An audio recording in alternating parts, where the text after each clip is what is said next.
CBSE class 9th advance math की कहानी में आ चुका है एक और धमाकेदार मोड, यानी चैप्टर 1 सेट्स की कहानी का गेम तो ओवर हो चुका है। अब बात कर लेते हैं आपके दूसरे सबसे अमेजिंग चैप्टर, जो कि आपके आगे कॉम्पिटिटिव एग्जाम के तौर पे सबसे ज्यादा यूज में आने वाला है, एंड दैट इज लॉगरिथम। अब देखो इस चैप्टर में एग्जैक्टली आज के सेशन में क्या करने वाले हैं।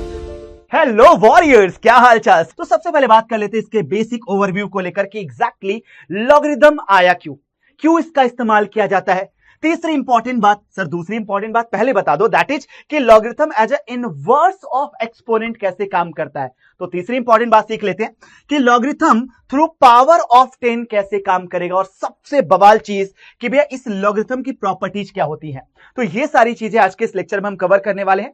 अब देखो यार, अगर आप लोगों ने चैप्टर नंबर 1 यानी सेट्स के 3 वो धमाकेदार लेक्चर्स नहीं देखे हैं तो आप इसी के वीडियो सेक्शन के अंदर चेक कर सकते हो भाई, जो मैंने अपलोड कर रखा है। तो यहां पे वीडियो सेक्शन में आपका लेक्चर नंबर 3 और बाकी के 2 लेक्चर यहां पे नीचे आपको कहीं ना कहीं दिखाई दे जाएंगे। तो इन तीनों लेक्चर्स को आप lecture number 2 and I think कि यहां पे आपका लेक्चर नंबर 1, तो सेट्स के इन तीनों लेक्चर को कंप्लीट कर लीजिएगा, क्योंकि बिल्कुल डिटेल में मैंने इसके बारे में पढ़ा रखा है।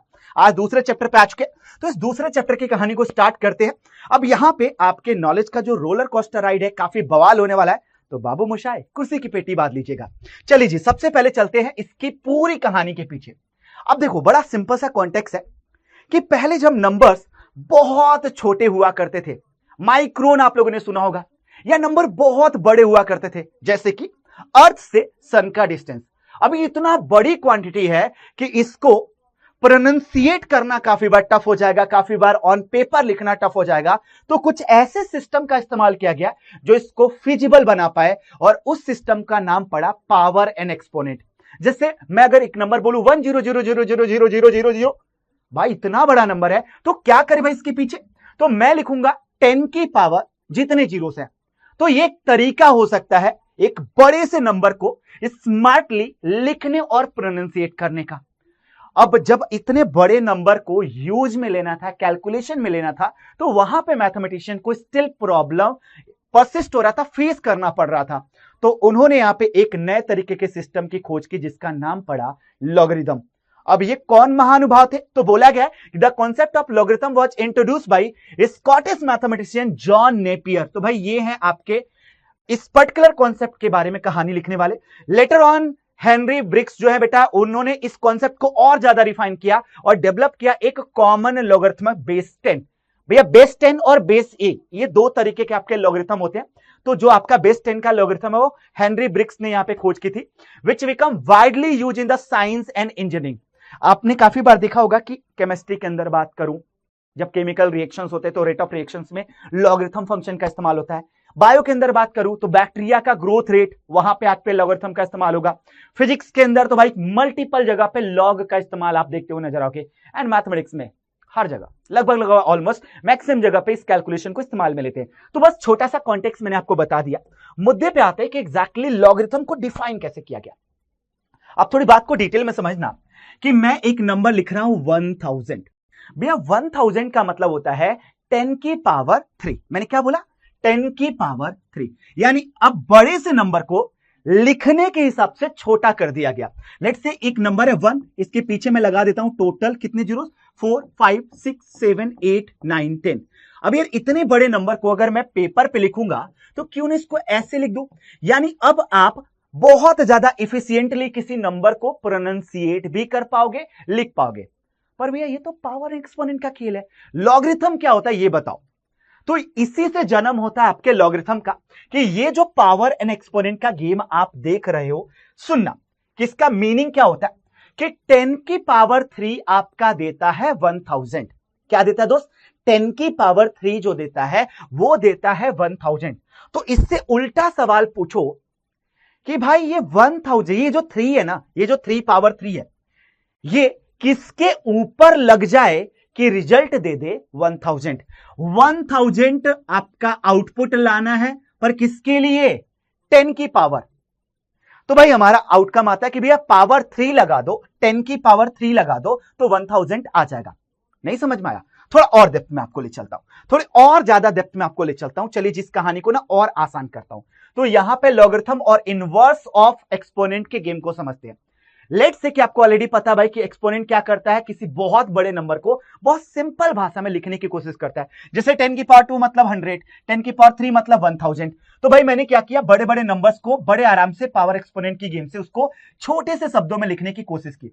अब आप यहां पे देख सकते हो भाई कि यहां पे 10 इज द बेस एंड 2 या 3 जो है वो एक्सपोनेंट कहलाएगा।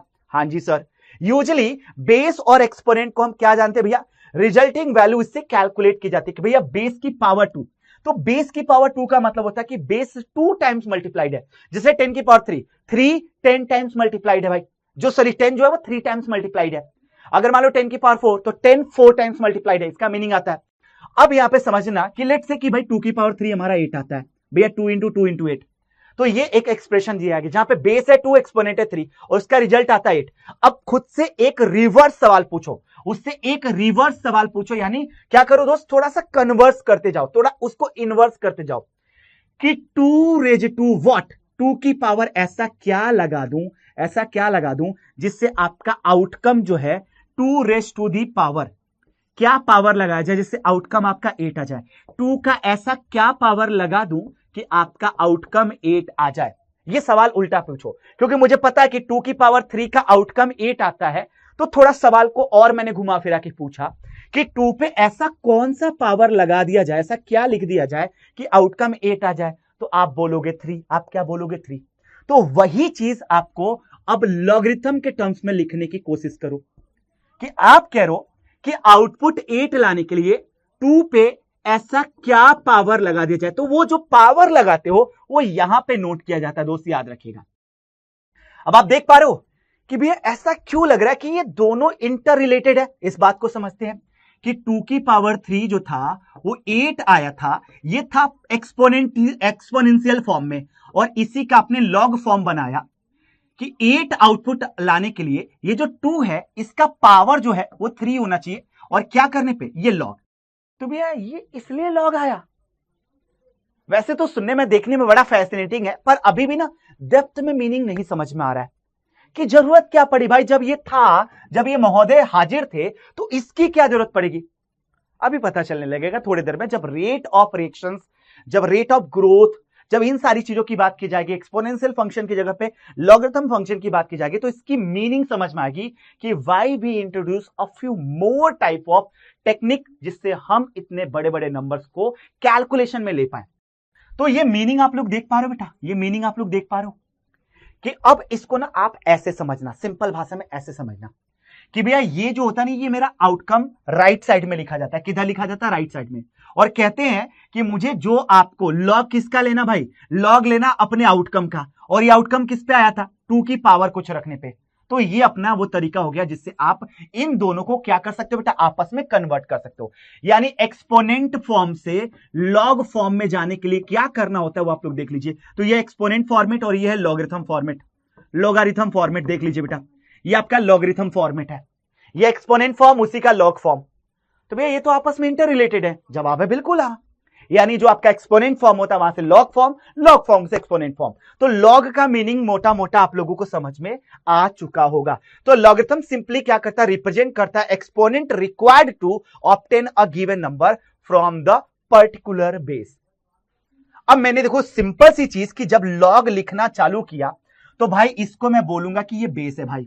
अगर मान लो कि मैंने लिखा लॉग m और यहां पे लिखा n इक्वल टू, मान लो यहां पे लिख दिया a लिख दिया, तो ये कहलाएगा बेस। ये क्या कहलाएगा बेटा, बेस कहलाएगा। ये क्या कहलाएगा, बेस कहलाएगा कि लॉग m बेस n बराबर a। कैसे पढ़ोगे भाई इसको, log m to the base n is equal to a, is equal to a।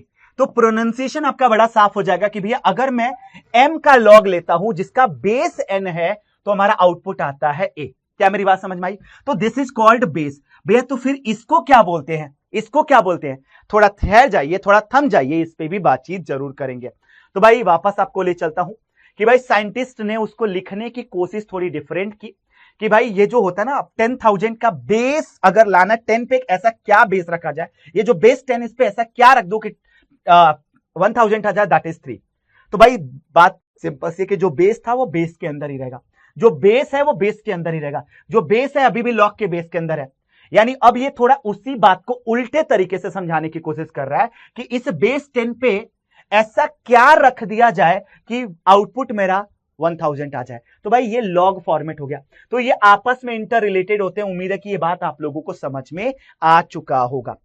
अब आते भैया कि लॉग जो है उसको डिफाइन करो, थोड़ा डेप्थ में डिफाइन करो। तो कंसीडर कर लो कि भाई आपका ये एक्सपोनेंशियल फॉर्म है। क्या है? एक्सपोनेंशियल फॉर्म है, जहां पे दो बातें लिखी गई हैं। ध्यान देना कि ए आपका 0 से बड़ा होना चाहिए, यानी जो बेस है वो 0 से बड़ा होना चाहिए और 1 नहीं होना चाहिए। 1 नहीं होना चाहिए, क्योंकि 1 की पावर कुछ भी तो आउटपुट हमेशा 1 होगा। तो that doesn't make any sense. That doesn't make any sense कि भाई 1 की पावर कुछ भी रखेंगे, उसका पावर आउटपुट तो 1 ही आएगा। तो इसमें फिर हमने नई टेक्नोलॉजी क्या लगा ली? तो इसीलिए मेरा क्या है भाई, ए ग्रेटर देन 0 और ए नॉट इक्वल टू 1। तब क्या होता है बेटा, सुनिएगा कि इसका बेस अगर ए था तो लॉग का बेस भी ए आएगा। ये कहता है कि मैं वो बोलूंगा कि ए की पावर क्या रखना है, एक्स रखना है, ताकि आपका आउटपुट कितना आ जाए, एन आ जाए। तो ये तरीका हो जाता है आपको लॉग को एक्सपोनेंट में और एक्सपोनेंट को लॉग में कन्वर्ट करने का। तो उम्मीद है कि आपको समझ में आया होगा इंपॉर्टेंट रिलेशन कि कैसे एक्सपोनेंशियल फॉर्म आपके लॉगरिथम फॉर्म में कन्वर्ट होता है। अब बात कर लेते भाई यहां पे कुछ और मजेदार बात कि कन्वर्जन जल्दी जल्दी करना भाई। 2 की पावर 5 करना भैया, इसका लॉगरिथम फॉर्म क्या होगा कि भाई बेस तो 2 रहेगा, लेकिन उसका आउटपुट आएगा 5 किधर आएगा, इधर। और किसके लिए? 32 के लिए। भाई 3 की पावर 4 का देखा जाए तो भैया बेस 3 रहेगा, 10 की पावर 3 का बेस कितना रहेगा, 10 रहेगा। तो उम्मीद है कि आपको एक्सपोनेंट से लॉग में कन्वर्ट करना अब समझ में आ चुका होगा। तो भाई 10 logarithm exponent are inverse operation of each other. एक दूसरे के जस्ट इनवर्स होते हैं, एक दूसरे के जस्ट इनवर्स ऑपरेशन होते हैं सर। एक बताता है कि अगर मान लो कि बेस के ऊपर क्या पावर रखो तो ये आ जाए। लॉग कहता है कि भाई बेस का जो आउटपुट आ रहा है यार, तो ये पावर रखने पाया होगा। तो ये जस्ट एक दूसरे के इनवर्स रिलेशन में आते हैं। अब बोला कि भाई डिफाइन करो लॉगरिथम को, तो लॉगरिथम की डेफिनेशन होती है कि लेट ए और एन जो है वो पॉजिटिव रियल नंबर है such that A not equal to 0।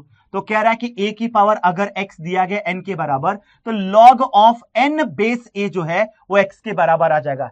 यानी अब मैं सिंपल भाषा में समझाऊं तो बेस का पावर कितना रख दो कि एन आ जाए। तो लॉग कहता है कि बेस पे जो वैल्यू आ रही है वो इतने पावर रखने से आती है भाई। तो ए हमारा क्या कहलाता है? बेस कहलाता है। एन क्या कहलाता है? आर्ग्यूमेंट कहलाता है। और एक्स क्या कहलाता है? वो लॉग की वैल्यू, जिसको लॉगरिथम बोलते हैं बेटा।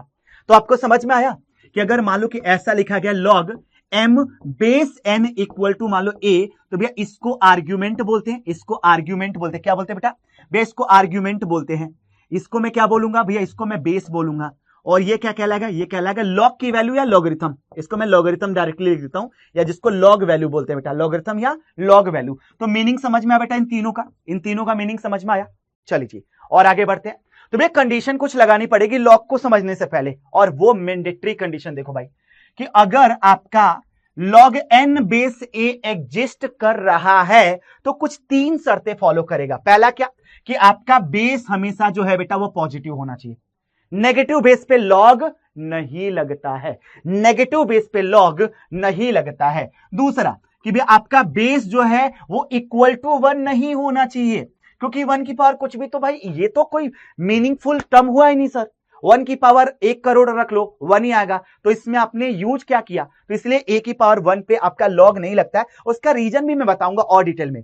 आर्ग्यूमेंट मस्ट बी पॉजिटिव, यानी जो वैल्यू आपकी आ रही है, जो वैल्यू जिसका लॉग आप निकाल रहे हो वो पॉजिटिव होना चाहिए। तो ये 3 बातें आपको फॉलो करनी है। जैसे इनवैलिड लॉग कौन सा होगा भैया? बेस नेगेटिव, मतलब this is something not the right log, ये इनवैलिड है सर, इसका कोई मीनिंग नहीं बनेगा। और क्यों नहीं बनेगा बताता हूं मेरे दोस्त। मान लो आपके पास दिया गया है -2 की पावर 8 और तुमने मान लिया कि इसका आउटपुट x आ जाएगा। कॉमन सेंस लगाओ, -2 की पावर x जो है वो 8 आ रहा है। पॉसिबल है? पॉसिबल है? -2 की पावर x जो है वो 8 आ रहा है। -2 की पावर x जो है वो 8 आ रहा है। अब सोचो भाई, पॉसिबल है? भैया अगर मैं x को कितना रख दूं दोस्त, चूंकि मेरा माइनस पे, देखो माइनस का अगर इवन पावर लोगे तो भाई प्लस हो जाएगा, ऑड पावर लोगे तो माइनस हो जाएगा। अब इवन पावर पे भाई कभी भी ये देखो, अगर इवन पावर लेता हूं -2 की पावर 2 ले लेता हूं भाई, वो तो हमारे पास प्लस हो जाता है 4। अगर मान लो इवन पावर 4 तक जाएगा तो -2 की पावर 4 16, 8 तो आया ही नहीं सर, इसलिए डिफाइंड ही नहीं हो रहा है। मालिक एक्स की कोई भी वैल्यू रखेंगे जो कि क्या हो रहा है दोस्त, वो अपने पास क्या आ रहा है मालिक भैया, वो आ रहा है अपने पास, कोई भी इंटीजर रख रहे हैं दैट इज समथिंग जो कि 8 नहीं दे रहा है, 8 नहीं दे रहा है, प्रॉब्लम ही आ रही है दोस्त। इसीलिए क्या होता है बेटा कि बेस नेगेटिव पे ये आपका वैलिड नहीं होता है। अब जैसे बोला log 1 बेस 7, कॉमन सेंस लगाओ कि log 7 बेस 1 की वैल्यू मान लो a आ गया, तो 1 की पावर a को 7 कह रहा है भाई, कभी भी पॉसिबल नहीं हो सकता, नॉट पॉसिबल। 1 की पावर कुछ भी हमेशा 1 होता है, इसलिए बेस 1 नहीं होना चाहिए। तो आपका बेस कैसा होना चाहिए बेटा, पॉजिटिव, और बेस 1 नहीं होना चाहिए, इसलिए इनवैलिड लॉग है। अब देखो कह रहा है कि आपका आर्गुमेंट नेगेटिव नहीं होता है, कैसे भाई, देखना log ऑफ 2 माइनस का 4 इक्वल टू मान लिया a के बराबर, तो कह रहा है 2 की पावर a जो है वो -4 आ रहा है। अब यार कॉमन सेंस लगाओ, 2 की पावर ऐसा कोई आपका इंटीजर या a की ऐसी वैल्यू जो -4 दे दे, नॉट पॉसिबल, नॉट पॉसिबल। भैया 2 की पावर 1 प्लस का 2 देगा, 2 की पावर 2, भाई पॉजिटिव की पावर अगर कुछ भी रखते हो तो आउटकम तो पॉजिटिव आएगा ना, नेगेटिव तो आ ही नहीं सकता। तो इसी वजह से बेटा ये 3 मैंडेटरी कंडीशन आपकी लगती है, और वो कंडीशन आपको धीरे धीरे करके याद हो जाएगा कि बेस के लिए भाई कंडीशन ये है कि वो आपका पॉजिटिव होना चाहिए और इक्वल टू 1 नहीं होना चाहिए, और आर्गुमेंट के लिए कंडीशन है कि वो हमेशा पॉजिटिव होना चाहिए। ये 3 कंडीशंस पे हमें खेलना है। अब आ जाते भैया कि यहां पे understanding the logarithm through power of 10, 10 की पावर से लॉग को समझते हैं। तो भाई 10 की पावर 0 का लॉग कैसा हो जाएगा भैया, आप ऑब्वियस सी बात है कि मैंने बेस को 10 रखा है तो आउटकम आ रहा है 1, लेकिन 0 पावर पे, तो उसका आपका इनवर्स रिलेशन उम्मीद है कि आप लोगों को समझ में आ रहा होगा। ये इनवर्स रिलेशन है बेटा जस्ट। तो यानी अगर मेरा पावर पॉजिटिव है, पावर अगर मेरा पॉजिटिव है तो लॉगरिथम आपका पॉजिटिव आता है, लॉगरिथम आपका पॉजिटिव आता है। तो भैया अगर एक्सपोनेंट अगर पॉजिटिव ले रहे हो तो भैया उसका लॉगरिथम कैसा आता है दोस्त, उसका इनवर्स प्रोसेस पे लॉगरिथम जो आता है वो भी पॉजिटिव ही आता है सर। लॉगरिथम कैसा आता है, पॉजिटिव आता है। लेकिन अगर आपने एक्सपोनेंट नेगेटिव लिया तो देखो उन सभी का लॉगरिथम वैल्यू यानी लॉग वैल्यू कितनी आ रही है बेटा, नेगेटिव आ रही है। तो बड़ा मस्त फैसिनेटिंग सा फंडा है भाई कि अगर एक्सपोनेंट पॉजिटिव तो लॉग पॉजिटिव, क्योंकि एक आपस में इनवर्स रिलेशन होता है। और अगर आपने गलती से एक्सपोनेंट आपने क्या ले लिया मेरे मित्र, नेगेटिव ले लिया, तो भाई इसका लॉग वैल्यू या जो लॉगरिथम होता है वो कितना आता है, लॉगरिथम जो आता है बेटा वो कितना आ जाता है भैया, वो भी नेगेटिव ही आता है, इस बात की गारंटी है। चूंकि एक दूसरे से इनवर्स रिलेशन में है इस वजह से ऐसा हो रहा है, एक दूसरे के साथ इनवर्स रिलेशन में ऐसा होता है। अब आगे बढ़ते हैं कि भैया अब इनको क्या करना है, लॉगरिथमिक फॉर्म में कन्वर्ट करना है। मैंने क्या बोला कि लॉग में कन्वर्ट करने के लिए लॉग लिखो, जो बेस है उसको बेस लिख दो। भैया किसका, 16 के लिए देखा जा रहा है, 16 के लिए तो पावर कितना 4 रखा गया होगा। सिमिलरली इस पे चलते हैं भाई, सिमिलरली इस पे चलते हैं कि भैया बेस मेरा जो था पहले वही रखूंगा, और मेरा इधर पावर क्या हो जाता है, यहां हो जाता है, किसके लिए 125 का चेक करना था भाई। 5 की पावर ऐसा क्या रखूंगा कि 125 आएगा, 5 की पावर ऐसा क्या रखूं कि 125 आ जाए, 3 रख दो भाई। अब यहां पे कहता है कि 10 की पावर ऐसा क्या रख दूं, ऐसा क्या रख दूं कि कितना आ जाए बेटा, देखिएगा मेरे पास 5 जीरोस दिख रहा है, 1 2 3 4 5 जीरोस दिख रहा है, तो भैया 5 रख दो। देख रहे हो आप कितना आराम से बन रहा है। यहां पे कह रहा है लॉग, भैया 3 की पावर ऐसा क्या रख दूं कि 9 आ जाए, ये रख दो भाई। तो लॉग फॉर्मेट बनाना बहुत ज्यादा आसान है, उम्मीद है कि आपको समझ में आने लगा होगा। अब आते हैं थोड़े और अच्छे सवाल पे कि भैया ये भी सवाल है। अब कह रहा है कि express the following in the exponential form. सुनना मेरे दोस्त, तो कह रहा है 2 की पावर कितना रखना पड़ेगा कि वैल्यू आपका 64 हो जाए। भाई रख दो आप 6 ना, खत्म कहानी। तो इसका मतलब है कि ये 5 की पावर 2 बराबर 25। यहां पे देखो भाई 10 की पावर इधर 3 बराबर से 1000, कितना आसान हो गया। अब देखो भाई 3 की पावर 4 बराबर 81, ये कन्वर्जन तो एक दूसरे के चूंकि इनवर्स प्रोपोर्शनल इनवर्स डायरेक्शन में भाई काम करते हैं तो बनाया जा सकता है। अब कह रहे हैं कि इवैल्यूएट करिए भाई, इसकी वैल्यू इवैल्यूएट करिए। भाई इसकी वैल्यू इवैल्यूएट करना है तो थोड़ा दिमाग लगाते हैं कि 10 की पावर ऐसा क्या रख दो कि 100 आ जाए, 2 रख दो भाई। 10 की पावर ऐसा क्या रख दो कि 0.001 आ जाए। अच्छा इसको ना मैं थोड़ा और तमीज से लिखता हूं, इसको थोड़ा और तमीज से लिखता हूं। भैया ये जो है ना ये अपने पास देखा जाए मोटा मोटी तो ये है 1/1 कितना दोस्त, 1000 है ना, देखिएगा 1/1000। यानी अगर मैं इसको लिखूं तो मुझे चाहिए 10 की पावर -3। क्या चाहिए, तो 10 पे ऐसा क्या पावर लगा दो कि -10 की पावर -3 आ जाए। -3 पावर लगाओ सर, खत्म, यही तो हो गया ना। 10 की पावर -3 लगाओ ताकि ये आ जाए। इस बेस की पावर क्या लगा दो भैया, वो तो ऑलरेडी लिखा गया है। अब देखो भाई 2 की पावर क्या ले लूं, ऐसा 2 की पावर क्या ले लिया जाए बॉस, 2 की पावर क्या ले लूं कि 32 आ जाए। तो भैया 2 1 2 2 2 4 4 2 8 8 2 16 16 2 32। भैया 5 पावर ले लो, 2 की पावर 5 मतलब 32, 5 की पावर 3 मतलब 125। तो क्वेश्चन बहुत इजी लगने लगेगा आपको। अब आते हैं कि भैया स्टैंडर्ड रिजल्ट पे बात करो, कुछ ऐसे स्टैंडर्ड रिजल्ट पे बात करो जो कि इस लॉग को और बेहतरीन बना दे। तो देखिएगा बेटा, लॉग ऑफ 1 जो होता है, बेस चाहे कुछ भी रख लो, ये हमेशा 0 होता है। क्यों भाई? क्योंकि किसी भी नंबर की पावर 0 1 के बराबर होता है। तो ये आपस में क्या करता है दोस्त, एक दूसरे के इनवर्सली ही रिलेशन रखता है। अब बोला कि अगर मेरा बेस और वो नंबर जो है सेम है तो वन आ जाएगा। क्यों? क्योंकि a की पावर 1, देखो कन्वर्जन के लिए ये कन्वर्ट करोगे एक दूसरे से बराबर ही आएगा। तो मुझे लगता है कि these are the standard result. अब बोलेगा कि a की पावर x, भाई ये वाली बात नहीं समझ में आई। अरे ये सोच मेरे दोस्त कि a पे ऐसा क्या पावर रखूं कि आ जाए, तो भाई x रख दो ना। तो आप ये कह रहे हो मालिक, मोटा मोटी बात ये कह रहे हो, इसको अगर मैं थोड़ा और तमीज से लिखूं तो आप ये कह रहे हो कि पावर ना आगे आ जाता है। आप ये कह रहे हो कि पावर आगे आ जाता है क्योंकि a की पावर a। अब सुनना, a पे ऐसा क्या पावर रखो कि आ जाए, 1 रख दो तो भैया x इंटू 1 आ जाएगा। देखो कितना, x के बराबर। तो आप समझ रहे हो बेटा इस बात को, ये बात समझ रहे हो। अब कह रहा है कि log की पावर a log की पावर x, भाई a की पावर log ले लिया है तो मुझे ये जो एक्सपोनेंशियल फॉर्म है इसका log फॉर्मेट बनाना था, बनाने की कोशिश करते हैं। तो log रहेगा कौन सा, a, और ये कह रहा है क्या हो जाएगा बेटा, ये क्या हो जाएगा, यहां पे x रखने पे मिलेगा log of a base x। ठीक है भाई, सही बोल रहा है, सही तो बोल रहा है, ये दोनों देखो बराबर हो गया।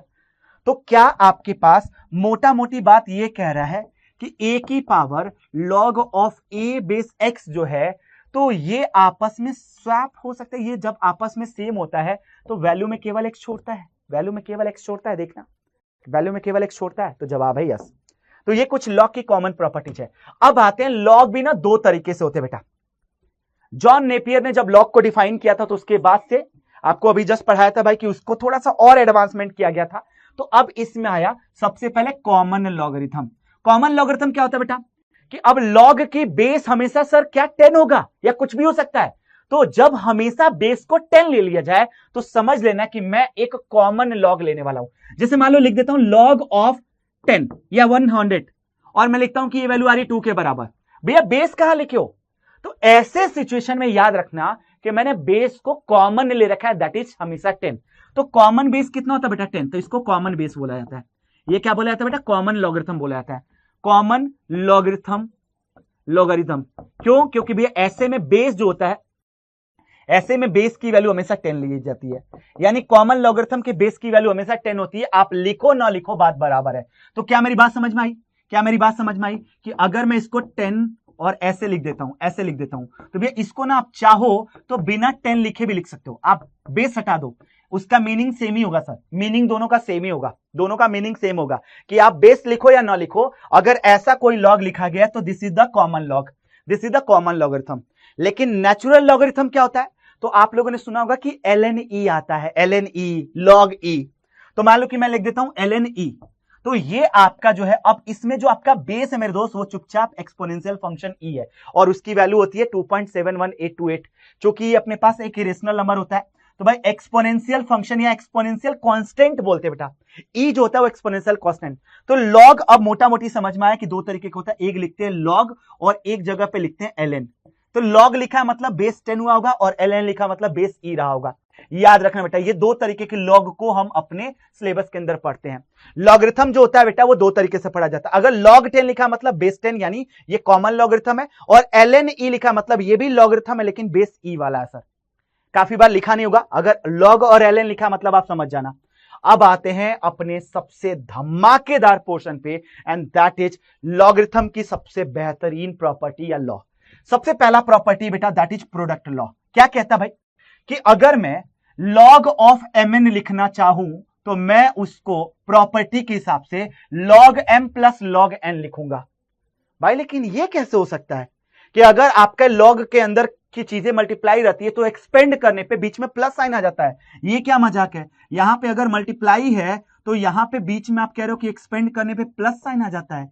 हां जी, ऐसा होता है log के अंदर। क्यों? चलो समझाता हूं कि मान लो कि log a बेस m जो है वो x के बराबर है और log a बेस n जो है वो y के बराबर है। तो मैं इसको एक्सपोनेंट फॉर्म में ऐसे लिखूंगा, इसको एक्सपोनेंट फॉर्म में ऐसे लिखूंगा। इसमें कोई कंफ्यूजन आई डोंट थिंक होना चाहिए बेटा, आई डोंट थिंक होना चाहिए। मैंने एक्सपोनेंट फॉर्म में लिख लिया। अब खुद से सोचो कि मुझे mn लिखना है, यहां से m और n को मल्टीप्लाई करना है, तो ऐसे कर सकते हैं भाई। ये देखना एक्सपोनेंट के हेल्प से। अब तुम क्या करो बेटा, सीधी सी बात है ना। आप क्या करोगे भाई, अब हम करेंगे mn का लॉग लेना, कि अगर मैं लॉग ऑफ mn लेता हूं तो a बेस a से कट जाएगा भाई, यानी x प्लस वाई हो जाएगा। तो आप कह रहे हो कि ऐड होता है सर, x की जगह पे ये, y की जगह पे ये।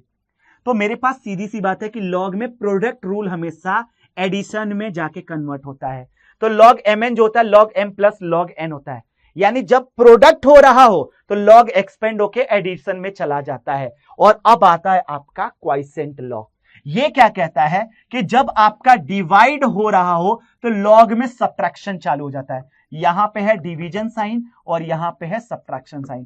तो भैया यानी आप दो चीजें समझा रहे हो कि अगर बीच में प्रोडक्ट हो लॉग mn हो तो log m plus log n हो जाएगा, लॉग m बाई n हो डिवीजन हो तो ये सीधे सब्ट्रैक्शन में चला जाता है। मल्टीप्लीकेशन जाता है एडिशन में, डिवीजन जाता है सब्ट्रैक्शन में। जैसे यहां पे अब इसको कैसे समझेंगे भाई, बेस को डिटेल में समझाओ ना, ऐसे थोड़े समझ में आएगा। तो चलो एक काम करते हैं, log of a base m को मैं मान लेता हूं x के बराबर। तो भाई ये क्या हो जाएगा, a की पावर x जो होगा वो जाएगा अपने पास m के बराबर। और ऐसे ही मैं मान लेता हूं log of a n base a को मैं मान लेता हूं y के बराबर। तो आप कह रहे हो सर a की पावर y जो है वो n के बराबर आएगा। अब लिखता हूं m बाई n, क्या लिखता हूं, m बाई n लिखता हूं। तो भैया आप ये कह रहे हो a की power x divided by a की पावर y लिख रहे हो, या इसको m बाई n को क्या लिख सकते हो मेरे दोस्त, मैं इसको लिख सकते हो a की पावर x माइनस y। खुद से सोचो कि अगर मैं दोनों साइड लॉग मार दूं बेस a का, लॉग ले लूं बेस a का, क्या ले रहा हूं बेटा, लॉग ले रहा हूं बेस a का।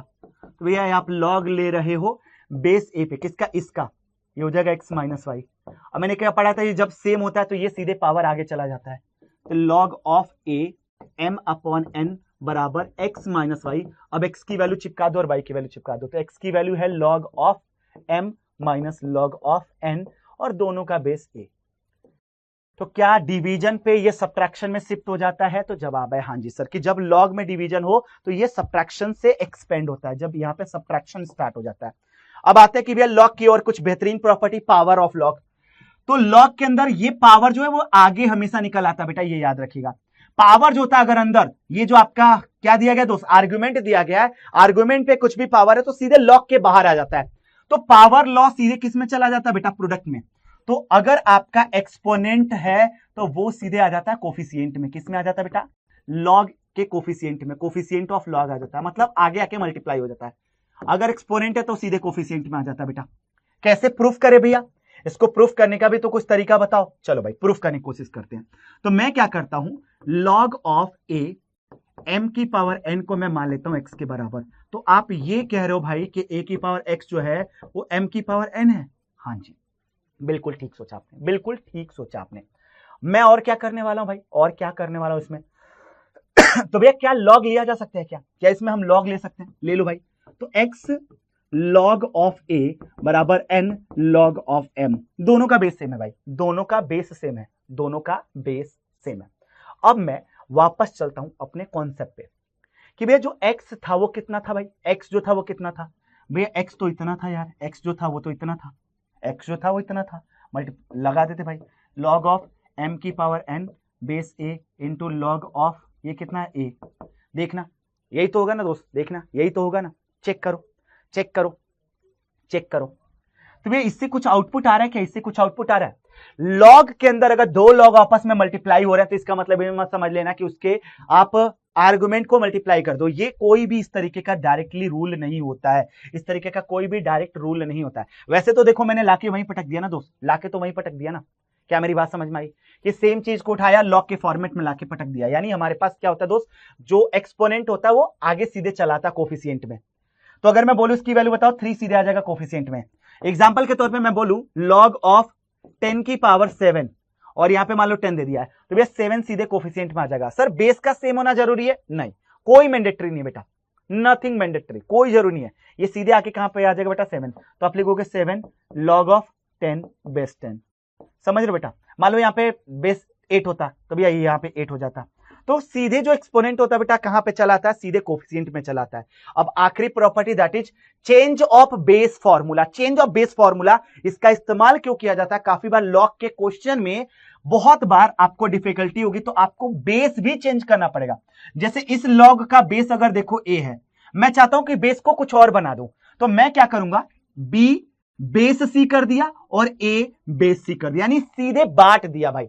देख रहे हो आप कि मैं इस आर्गुमेंट और बेस को सीधे ले लिया आगे और इस चीजों का बेस को चेंज कर दिया, तो इसको बोलते हैं बेस चेंज प्रॉपर्टी। क्या बोलते हैं बेटा इसको बोला जाता है बेस चेंज प्रॉपर्टी, जो कि आगे काफी बार सवालों में इस्तेमाल आएगा।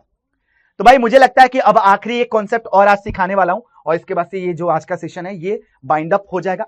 तो कैरेक्टरिस्टिक एंड मेंटिसा क्या होता है भाई? तो जब लॉग की वैल्यू निकालते हो, लॉगरिथम किसी भी नंबर का निकालते हो, तो वो आपका कुछ ना कुछ आउटपुट देगा। It can be integer, it can be something जो कि इंटीजर और डेसिमल दोनों को कंटेन करे। भाई हो सकता है मालिक, क्यों नहीं हो सकता? मान लो कि लॉग की वैल्यू ऐसी आ गई, लॉग की वैल्यू ऐसी आ गई, तो याद रखना कि डेसिमल से पहले वाले को आप क्या बोलते हैं बेटा? बेस को हम कैरेक्टरिस्टिक बोलते हैं और डेसिमल के बाद वाले को मैं मेंटिसा बोलने वाला हूं। तो इंटीग्रल पार्ट मतलब केवल इंटीजर वाला हिस्सा जो होता है लॉगरिथम का जो वैल्यू का, वो एक कैरेक्टरिस्टिक कहलाता है और जो उसका डेसिमल पार्ट है वो मेंटिसा कहलाता है। तो भैया तो बड़ी बेसिक चीज है कि लॉग की वैल्यू लिखा, अगर मान लो आगे वाला डेसिमल के पहले जो कि इंटीजर पार्ट है उसको आपने कैरेक्टरिस्टिक बोल दिया और डेसिमल के बाद वाला जो वही डेसिमल एक्सपेंशन वाला हिस्सा है उसको आपने मेंटिसा बोल दिया। यस, यही दो चीजें बेटा। अब आ जाते भाई इस कहानी के सबसे आखिरी पड़ाव पे मेरे हिसाब से। आई थिंक देखो और आगे जो हमें पढ़ना है वो पढ़ना है कि फाइंडिंग कैरेक्टरिस्टिक, किसी भी लॉग की कैरेक्टरिस्टिक को कैसे निकाला जाए। तो बोला कि characteristic is one less than the number of digit before decimal point. Decimal point से पहले जितने नंबर हैं, डेसिमल पॉइंट से पहले जितने नंबर हैं, मैं उसके कैरेक्टरिस्टिक को कितना बोलूंगा बेटा? उससे एक कम बोलूंगा। तो जैसे मान लो कि ये है। अगर मैं देखूं कि लॉग जो है 546 लिखा हुआ है, तो वह 546 3 डिजिट का है, तो इसका जो लॉग की वैल्यू आएगी ना बेटा वो 2 पॉइंट कुछ आएगा बेटा, समझ रहे हो? 2 पॉइंट कुछ आएगा। तो इसका मतलब है कि कैरेक्टरिस्टिक कितना हो जाएगा? जितना आपके पास डिजिट है उससे एक कम कर दो। भैया ये आपके क्या बताता है? भैया उस लॉग की लॉगरिथमिक वैल्यू जिसको कैरेक्टरिस्टिक आगे इंटीजर पार्ट के बारे में बात कर रहा है। तो कह रहा है भैया अब केस 2 की अगर मान लो नंबर मेरा 1 से कम हो, नंबर जब 1 से बड़ा हो तब ऐसा होता है, नंबर 1 से कम हो, जैसे मान लो ऐसा हो गया, नंबर 1 से कम हो मतलब ऐसा हो गया। तो भाई इसमें क्या करते हैं? तो वहां पे आपने देखा कि 2 जीरोस थे आफ्टर डेसिमल, डेसिमल के बाद 2 जीरोस थे जो कि नॉन जीरो डिजिट भाई आपके जो है। डेसिमल के बाद क्या बेटा? आफ्टर 2 क्या बोला? There are 2 zeros after decimal before first 2 non zero digit. 10 characteristic क्या हो जाएगा बेटा? -3 के बराबर। भाई लेकिन क्यों? कह रहा है कि characteristic is negative and 1 more than number of zeros immediately after the decimal. Decimal के बाद जितने जीरोस है उसमें एक एक्स्ट्रा कर लो, तो भैया 2 जीरोस है उसमें एक एक्स्ट्रा करो 3, और 3 का चूंकि नेगेटिव साइन लगा दो, दैट इज -3, जिसको 3 पे बार के तौर पे भी लिखा जाता है बेटा, 3 बार भी लिखा जाता है, याद रखिएगा। तो this is all for the today lecture. उम्मीद है कि आज का ये जो पूरा का पूरा मामला है, रूल्स ऑफ कॉमन लॉगरिथम क्या होता है। ये जो लॉग प्रॉपर्टी है ये अलग अलग सब्जेक्ट के क्रॉस देख सकता है क्या? जैसे केमिस्ट्री में, म्यूजिक के अंदर, मैथ के अंदर, बायो के अंदर। क्या इसके अलावा इन सभी प्रॉपर्टीज के डिफरेंट टाइप ऑफ क्वेश्चंस की प्रैक्टिसिंग आज कर पाएंगे? तो जवाब है यस। हेलो वॉरियर्स, क्या हाल चाल? सीबीएसई क्लास 9 के नए सिलेबस के हिसाब से अब आपके मैथ को 2 तरीके से डिवाइड किया गया है, जहां पे मैं बात कर रहा हूं एडवांस मैथ को लेकर, और उम्मीद है कि आप सभी इसमें बिल्कुल बेहतरीन परफॉर्म करते हुए नजर आ रहे होंगे। यहां पे आपके चैप्टर नंबर 2 यानी लॉगरिथम का लेक्चर नंबर 1 ऑलरेडी आपके चैनल के ऊपर अगर देखो तो अपलोड हो चुका है, जहां पे ये वीडियो आपको देखने को मिल जाएगी। अब इस वीडियो के अंदर मैंने बात की थी कि लॉगरिथम कैसे डिफाइन होता है, क्या क्या मेन प्रॉपर्टीज होती है, लॉगरिथम के डिफरेंट लॉज क्या होते हैं, और खास तौर पे इन लॉज के बेसिस पे कुछ सवालों को हमने कवर किया था। आज के इस लेक्चर में 2 के अंदर हम क्या बात करने वाले? तो लेक्चर में 2 में बच्चों हम बात करने वाले कि लॉज ऑफ लॉगरिथम क्या होता है, जो आगे के बचे हुए लॉज हैं। इसके अलावा रूल्स ऑफ कॉमन लॉगरिथम क्या होता है। भी जो लॉग प्रॉपर्टी है ये अलग अलग सब्जेक्ट के क्रॉस दिख सकता है क्या? जैसे केमिस्ट्री में, म्यूजिक के अंदर, मैथ के अंदर, बायो के अंदर। क्या इसके अलावा इन सभी प्रॉपर्टीज के डिफरेंट टाइप ऑफ क्वेश्चंस की प्रैक्टिसिंग आज कर पाएंगे? तो जवाब है यस। चलिए जी बाबू शायद कुर्सी की पेटी बांध लीजिएगा, क्योंकि नॉलेज का रोलर कोस्टर राइड बिल्कुल धुआंधार स्टार्ट हो चुका है। यहां पे बात कर लेते कि लॉग को डिफाइन करते वक्त कुछ खास चीजों को ध्यान में रखा गया था, जैसे कि अगर हमारे पास a और n 2 पॉजिटिव रियल नंबर्स है such that a not equal to 1, तो मैं बोल सकता हूं कि एक्सपोनेंशियल फॉर्म जो हमारे किसी नंबर को लिखने का था वो अब लॉगरिथमिक फॉर्म में लिखा जा सकता है, and that is log of n base a equal to x। Meaning ये होता है कि लेट से कि a की पावर x है वो n के बराबर है, तो लॉग कहता है कि बेस को बेस की जगह रखो, लेकिन n जो है वो कब निकल सकता है, तो वो x रखने पे निकल सकता है। तो ये हमारे पास एक्सपोनेंशियल का लॉगरिथमिक फॉर्म कहलाता है। यानी एक्सपोनेंशियल फॉर्म और लॉगरिथमिक फॉर्म आपस में कहीं ना कहीं इंटर रिलेटेड होते हैं, लेकिन इस मेन कंडीशन को हमें फॉलो करना पड़ेगा कि बेस जो है वो ग्रेटर देन 0 हो, यानी पॉजिटिव हो, और बेस की वैल्यू 1 के बराबर ना हो। तो यहां पे a को बेस बोला जाता है, n is going to be known as argument, और x को हम लॉगरिथम बोलते हैं। यानी this is read as logarithm n to the base a is x। ठीक है भाई, इसको पढ़ना सीखना, इसके डिफिनेशन ऑलरेडी हम समझ चुके। कंडीशन फॉर लॉगरिथम क्या होता है भाई, कि कंडीशन ये है कि हमारा base must be positive, base हमारा इक्वल टू 1 नहीं होना चाहिए, और जो आर्ग्यूमेंट है, जो वैल्यू हम जिसकी निकाल रहे हैं, वो भी आपका पॉजिटिव होना चाहिए। इनवैलिड लॉगरिथम की बात कर ले तो किस तरीके के लॉग इनवैलिड होंगे, जैसे यहां पे बेस नेगेटिव कर दिया है, लॉग इनवैलिड होगा सर। यहां पे अगर बेस को 1 कर दिया है, लॉग इनवैलिड होगा। जो हमारे पास लॉग की वैल्यू निकालनी है भैया, वो हमारे पास आर्ग्यूमेंट जो है -4 है, जो कि अलाउड नहीं है, that is not a valid log. तो ये चीजें हमने ऑलरेडी लेक्चर नंबर 1 में कवर कर लिया था। अब बात कर लेते हैं कि लॉग के कुछ बेसिक सेट ऑफ लॉज की बात की थी, जैसे कि आपका प्रोडक्ट लॉ। प्रोडक्ट लॉ कहता है कि अगर लॉग के ऊपर मान लो कि उसके अंदर जो आर्ग्यूमेंट है बेटा, उसमें 2 अलग अलग नंबर्स का प्रोडक्ट है, m और n का प्रोडक्ट है, तो लॉग की प्रॉपर्टी से ये आपके एडिशन में कन्वर्ट हो जाता है। ये चेंज होकर क्या होता है बेटा, डिस्ट्रीब्यूट होता है, लेकिन इसके बीच में प्लस साइन हो जाता है। यानी जो प्रोडक्ट होता है वो कन्वर्ट हो जाता है सीधे सीधे एडिशन के अंदर, अगर लॉग की प्रॉपर्टी लग रही हो तो। और इसका प्रूफ मैंने बकायदा लेक्चर नंबर 1 में एक्सप्लेन किया था। क्वाइसेंट लॉ के हिसाब से देखा जाए तो भैया हमारे पास लॉग के अंदर जो आर्ग्यूमेंट है वो डिवाइड होता हुआ नजर आ रहा है, तो प्रॉपर्टी के हिसाब से जो डिवीजन होता है वो कन्वर्ट होकर चला जाता है सब्ट्रैक्शन के अंदर, यानी यहां पे सब्ट्रैक्ट होता हुआ नजर आएगा। यहां पे अगर ऐड होता हुआ नजर आएगा तो डिवीजन में सब्ट्रैक्ट होता हुआ नजर आएगा। पावर लॉ की बात कर लेते हैं, तो पावर लॉ कहता है कि अगर आर्गुमेंट के ऊपर कोई पावर है तो वो सीधे सीधे कोफिशिएंट के टर्म्स में आ जाता है, यानी लॉग के कोफिशिएंट में यह आ जाता है। और सबसे important that is change of base law जो है, ये कहता है कि अगर लेट्स से कि मुझे रिक्वायर्ड पड़ा, मान लो कि मेरे पास है log of 5 बेस 2, लेकिन मुझे जो कैलकुलेशन करना है वो बेस 9 पे करना है, तो मैं बेस चेंज रूल लगाकर a और b को सेपरेटली यहां पे डिस्ट्रीब्यूट कर दूंगा। b हमारे पास आर्गुमेंट था तो b, a बेस था तो a यहां पे आ जाएगा, लेकिन अब दोनों का कॉमन बेस ले लिया मैंने, कोई और नया बेस c, तो log of b base c, log of a base c, यानी मैं बेस चेंज रूल लगा सकता हूं। यानी जो भी हमारे पास यहां पे आपका आर्गुमेंट और बेस है, इसको सेपरेट करके एक नया बेस जनरेट कर सकता हूं। तो ये चीजें ऑलरेडी लेक्चर नंबर 1 के अंदर बहुत डिटेल में सीखा था, और उसी को मैंने कंसाइज यहां पे लिख दिया भाई कि प्रोडक्ट रूल क्या होता है, कि अगर प्रोडक्ट हो रहा है तो एडिशन में कन्वर्ट हो जाएगा, अगर हमारे पास लॉग के अंदर प्रोडक्ट आ रहा है तो वो एडिशन में कन्वर्ट हो जाएगा, लॉग के अंदर डिवीजन आ रहा है तो भैया लॉग की प्रॉपर्टी से वो सब्ट्रैक्शन में कन्वर्ट हो जाएगा। पावर रूल से भी अगर हमारे पास आर्गुमेंट के ऊपर पावर है तो वो कोफिशिएंट में आ जाएगा। लॉग ऑफ ए बेस ए हमारे पास 1 हो जाता है, क्योंकि अगर इसको एक्सपोनेंशियल फॉर्म में कन्वर्ट करो तो a to the power 1 a के बराबर ही आएगा। तो ये चीज याद रखना कि अगर हमारे पास आर्गुमेंट और बेस सेम आए तो उसकी वैल्यू 1 आती है। भैया log of 1 base a, log 1 की वैल्यू आपके नेचुरल बेस पे या कॉमन बेस जो लॉग होता है या नेचुरल लॉग होता है, दोनों पे ही 0 के बराबर आता है, और यहां पे बेस चेंज प्रॉपर्टी को आखिरी में दिखाया गया। तो ये कुछ हमारे पास इंपॉर्टेंट लॉज ऑफ लॉगरिथम है, जिसको हम सवालों में इंप्लीमेंट करते हुए नजर आएंगे। चलिए जी, तो यहां से शुरू करते हैं कि कुछ बेसिक मिसकंसेप्शंस भी हो जाते हैं लॉग को कैलकुलेट करते वक्त, लॉग के प्रॉब्लम्स को डील करते वक्त। जैसे log of m base n है, तो क्या मैं इसको सेपरेट कर सकता हूं, तो जवाब है बिग नो, ऐसा नहीं होता। लॉग के अंदर केवल जो प्रॉपर्टी होल्ड करती है वो प्रोडक्ट एंड क्वाइसेंट यानी डिवीजन की होल्ड करती है। अगर अंदर m प्लस n है तो इसको सेपरेट नहीं कर सकते, m माइनस n है तो सेपरेट नहीं कर सकते। क्यों? क्योंकि ये भैया लॉग ऑफ mn का होता है। अगर इसको मैं थोड़ा सा देखूं तो a बेस हो जाएगा, यहां पर जाएगा log of m by n base a। तो ये चीज हमें ध्यान देना पड़ेगा, ये चीज हमें ध्यान देना पड़ेगा। अगर x y के बराबर नहीं है then log of a base x log of a base y के बराबर नहीं होगा। ये भी बहुत इंपॉर्टेंट चीज है जो बार बार हमें मिसकंसेप्शंस के तौर पे ले जाता है। तो उम्मीद है कि आपको कहां पे गलतियां करोगे ये भी रियलाइज हो चुका है। चलिए जी, अब बात कर लेते हैं यहां पे कि रूल्स फॉर कॉमन लॉगरिथम। तो भैया यही रूल्स थे जो बार बार आप याद करवा रहे हो, product rule, quiescent rule, power rule, log 1 और log 10 की वैल्यू। भैया log 10 की वैल्यू 1 होती है, बट क्यों ऐसा क्यों होता है? क्योंकि log जो है बेटा वो आपका जो बेस है वो कॉमन बेस है, यानी 10। दो तरीके के बेस की बात की थी, एक कॉमन बेस जो कि 10 होता है और एक नेचुरल बेस जो कि e होता है। तो मैं अगर डायरेक्टली log लिखता हूं, कुछ नहीं लिखा, इसका मतलब है कि मेरा जो बेस है वो कॉमन बेस है, दैट इज 10। तो log ऑफ 10 बेस 10 मतलब 1 के बराबर। चलिए जी, तो यहां पे अब सीधे सवालों पे धावा बोलते हैं।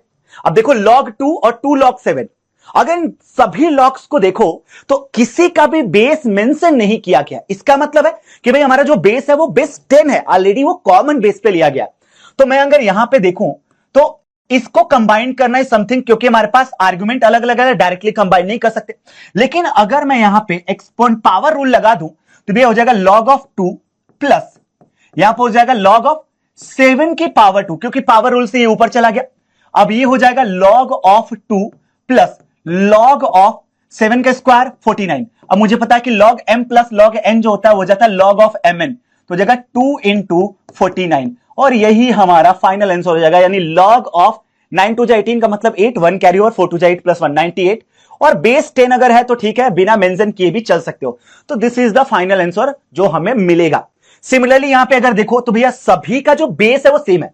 तो सबसे पहले मैं क्या करता हूं कि यहां पे देखो, अब बोर्डमास रूल तो लगाना पड़ेगा, ऑब्वियस सी बात है। बोर्डमास रूल के हिसाब से क्या आएगा, पहले ब्रैकेट, देन ऑर्डर आएगा, देन डिवीजन, डिवीजन के बाद क्या आता है मल्टीप्लिकेशन, मल्टीप्लिकेशन के बाद एडिशन, एडिशन के बाद सब्ट्रैक्शन आता है। तो मैं स्मार्टली इन दोनों को सॉल्व करने के बजाय पहले इसको सॉल्व करना प्रीफर करूंगा। तो ये हो जाएगा log ऑफ 8 इंटू 5, बेस में हमारे पास जाएगा 3, और ये हो जाएगा log ऑफ 4, बेस में हो जाएगा 3।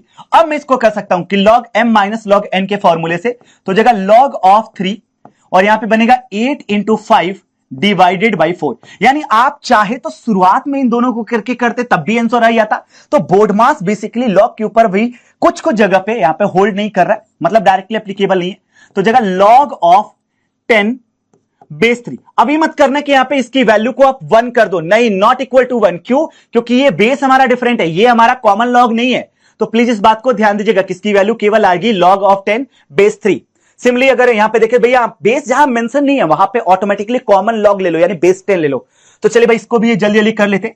तो वन ही स्टेप के अंदर लिख देता हूं कि भाई अगर प्लस साइन है तो 5 3 जा 15, और माइनस साइन है तो नीचे 15, यानी log ऑफ 1 आ जाएगा। log ऑफ 1 की वैल्यू आपको पता है कि बेस 10 पे भाई 10 की पावर 0 मतलब 1, तो भैया ये 0 हो जाएगा, आंसर इसका आ जाएगा 0 के बराबर। सिमिलरली इसको देखो तो भैया इसमें तो log है ही नहीं। प्रॉब्लम ये है कि पहले वाले में, दूसरे वाले स्टेप में log है, लेकिन पहले वाले में log तो दिया ही नहीं है। What we can do, log बनाया जा सकता है सेम बेस का। तो 2 ऑफ log 5 बेस 5 लिख लीजिए, क्योंकि इसकी वैल्यू 1 होती है, इसकी वैल्यू 1 होती है। तो मैंने इसी बेस का एक और log बना लिया स्मार्टली, और ये हो जाएगा log ऑफ 3, यहां पे twice of log of 3 base 5। अब यहां पे मैं इसको और लिखता हूं कि ट्वाइस, अब देखो ट्वाइस जो है वो ऊपर आ जाएगा, तो मैं लिखता हूं यहां पे, वेट, यहां पे जो है वो नोट कर देता हूं, log ऑफ बेस 5 रहेगा, लेकिन 5 का स्क्वायर कर देता हूं, यहां पे 5 का स्क्वायर कर देता हूं, और यहां पे log ऑफ 3 का स्क्वायर कर देता हूं, और यहां पे बेस 5। इसका मतलब है कि हमारे पास एडिशन साइन है तो प्रोडक्ट में चला जाएगा, तो log ऑफ 5 हो जाएगा, 5 का स्क्वायर इंटू 3 का स्क्वायर, ये हमारे पास आंसर हो जाएगा। यानी 25 गुणे 9, ये हो जाएगा log ऑफ 5 बेस 25 इंटू 9। तो ये हमारे पास आंसर आ जाएगा। सिंप्लीफाई आप खुद कर लीजिएगा। अब इस क्वेश्चन को देखिए, अगेन आपके पहले टर्म में log जैसी चीज तो मिसिंग है। अगर log मिसिंग होता तो मैं सेम बेस का log बनाने की कोशिश करूंगा, and that is going be 3 log of, अगर यहां पे बेस 3 है तो 3 बेस 3 लिख देता हूं ऐसे, माइनस का 1/2 log ऑफ 9 बेस 3।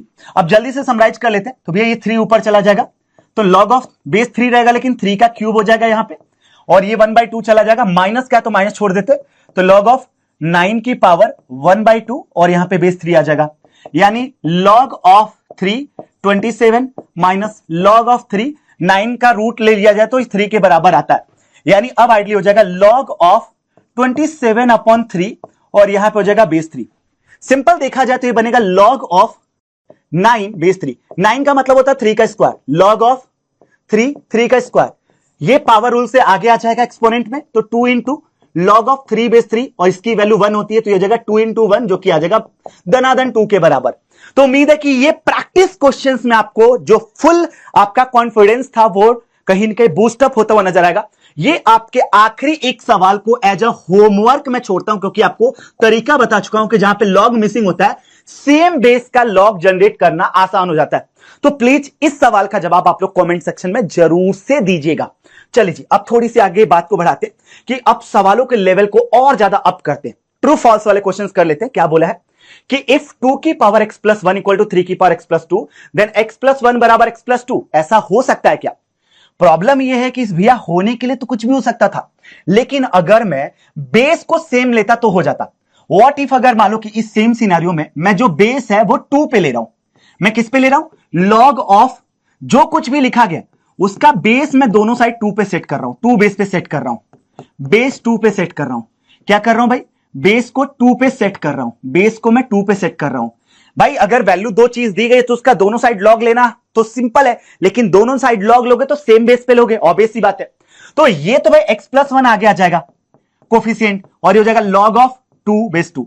इधर क्या हो जाएगा, log ऑफ, ये भी x+2 बाहर आ जाएगा, x+2 बाहर आ जाएगा, लेकिन ये हो जाएगा log ऑफ 3 बेस 2। ये तो 1 के बराबर चला गया भाई, यानी x+1 आ गया, लेकिन इधर पंगा हो गया, ये 1 के बराबर नहीं होता सर, तो ये नॉट इक्वल टू हो जाएगा x+2। सिंपली आप देख सकते हो क्योंकि एक्स्ट्रा फैक्टर बच गया, तो ये हमारा जवाब हो जाएगा फॉल्स, ये जवाब हो जाएगा फॉल्स, भैया ये गलत है। ठीक है, अब इसके बी पार्ट को भी जल्दी से फोटोकॉपी बनाता हूं इसकी, और बी पार्ट को भी लपेट देते हैं। तो ये बी पार्ट में क्या दिया गया इसके, क्योंकि पार्ट 1 को हम कवर कर चुके हैं, इसका आपको नोट्स जो है वो मिल जाएगा। पार्ट बी पे आते हैं कि log ऑफ x+1 है log x के बराबर।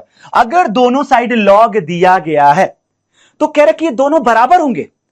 एक बात बताओ कि क्या x जो होता है वो x+1 के बराबर होता है, तो जवाब है नहीं।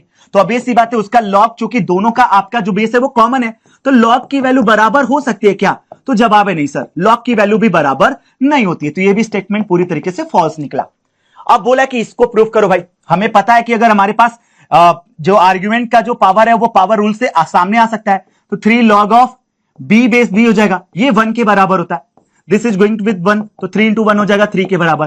तो ये स्टेटमेंट ट्रू है, ये स्टेटमेंट पूरी तरीके से ट्रू है, यानी ये फॉल्स निकला, ये भी फॉल्स निकला, ये ट्रू निकला। Logarithm to the base 1 is not defined, क्या बेस आपका 1 के बराबर हो सकता है, तो जवाब है नहीं। तो भाई ये स्टेटमेंट पूरी तरीके से ट्रू है कि बेस 1 पे लॉगरिथम डिफाइन नहीं होता है। चलिए अब मैं चाहता हूं यार ना थोड़े सवाल को ना कॉम्प्लिकेट किया जाए, मजा नहीं आ रहा, थोड़े सवाल को और कॉम्प्लिकेट करते हैं। अब इस सवाल को देखो भाई, कह रहा है कि आप प्रूफ करिए भाई, तो मैं लेफ्ट हैंड साइड से स्टार्ट करता हूं, लेफ्ट हैंड साइड से स्टार्ट करता हूं, देखता हूं कि क्या हो सकता है भाई।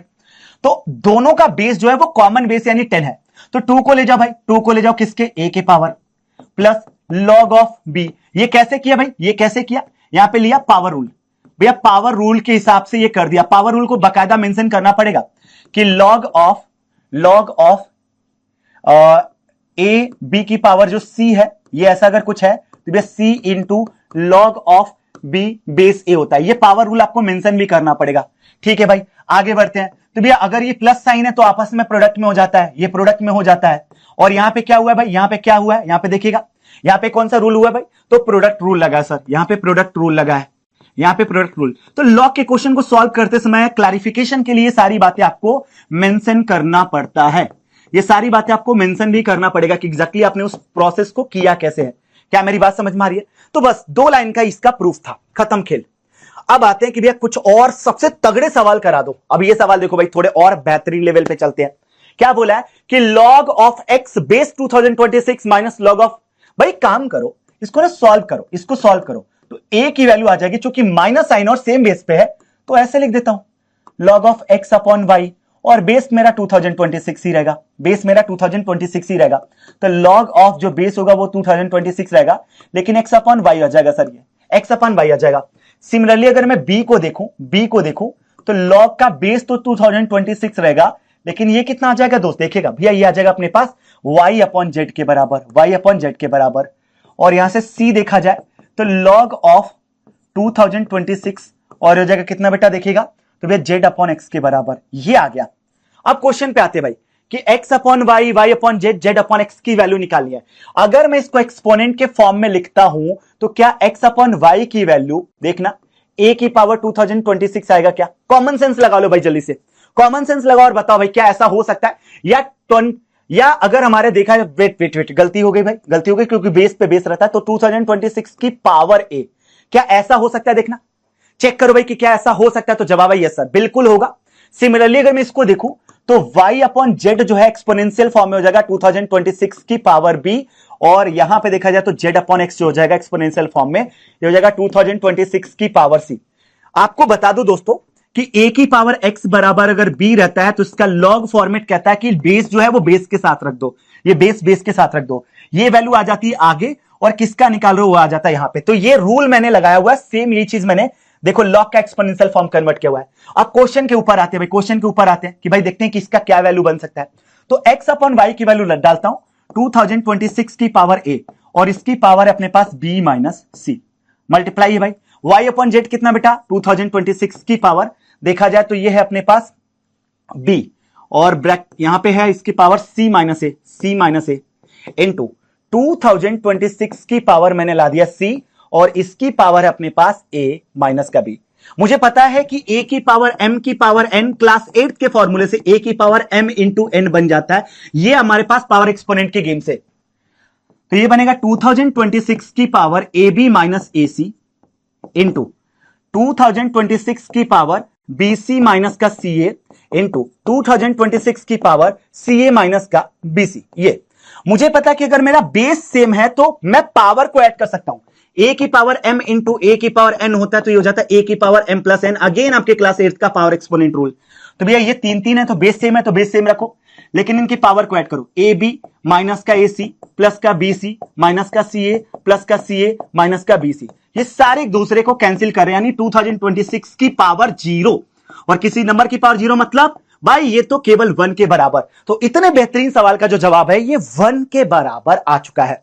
उम्मीद है कि इस लेवल के सवाल आप बड़े मक्खन की तरह तोड़ते हुए नजर आ रहे होंगे। तो यहां तक आपकी प्रैक्टिसिंग का गेम। अब चलिए थोड़ा डिस्कशन में ले लेते हैं कि भाई हमारे पास जो लॉगरिथम होता है वो अलग अलग सब्जेक्ट में कैसे आता है। तो भाई logarithm are widely use for chemistry, physics, biology, economics, engineering, जहां लगा सकते हो भाई, जहां पे इसका इस्तेमाल बेहतरीन बन सकता है वहां पे लगाते हैं।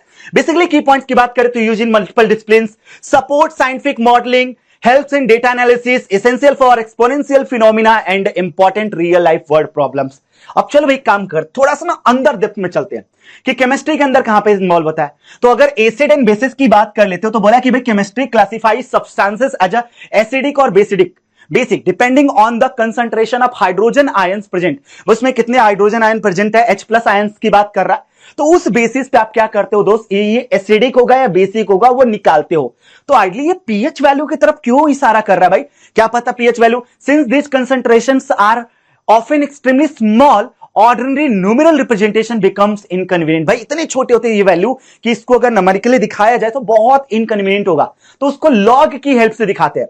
एसिडिटी जो होती है depends on hydrogen ions, concentration are often widely small, scientific notation become very बहुत दिक्कत होगी भाई लिखने में, बहुत छोटे से नंबर होते हैं। लॉगरिथम जो होता है इसको सिंप्लीफाई करता है, पर पीएच वैल्यू की अगर बात कर रहे हैं तो चलिए भाई अंडरस्टैंड करते हैं कि what are the pH values.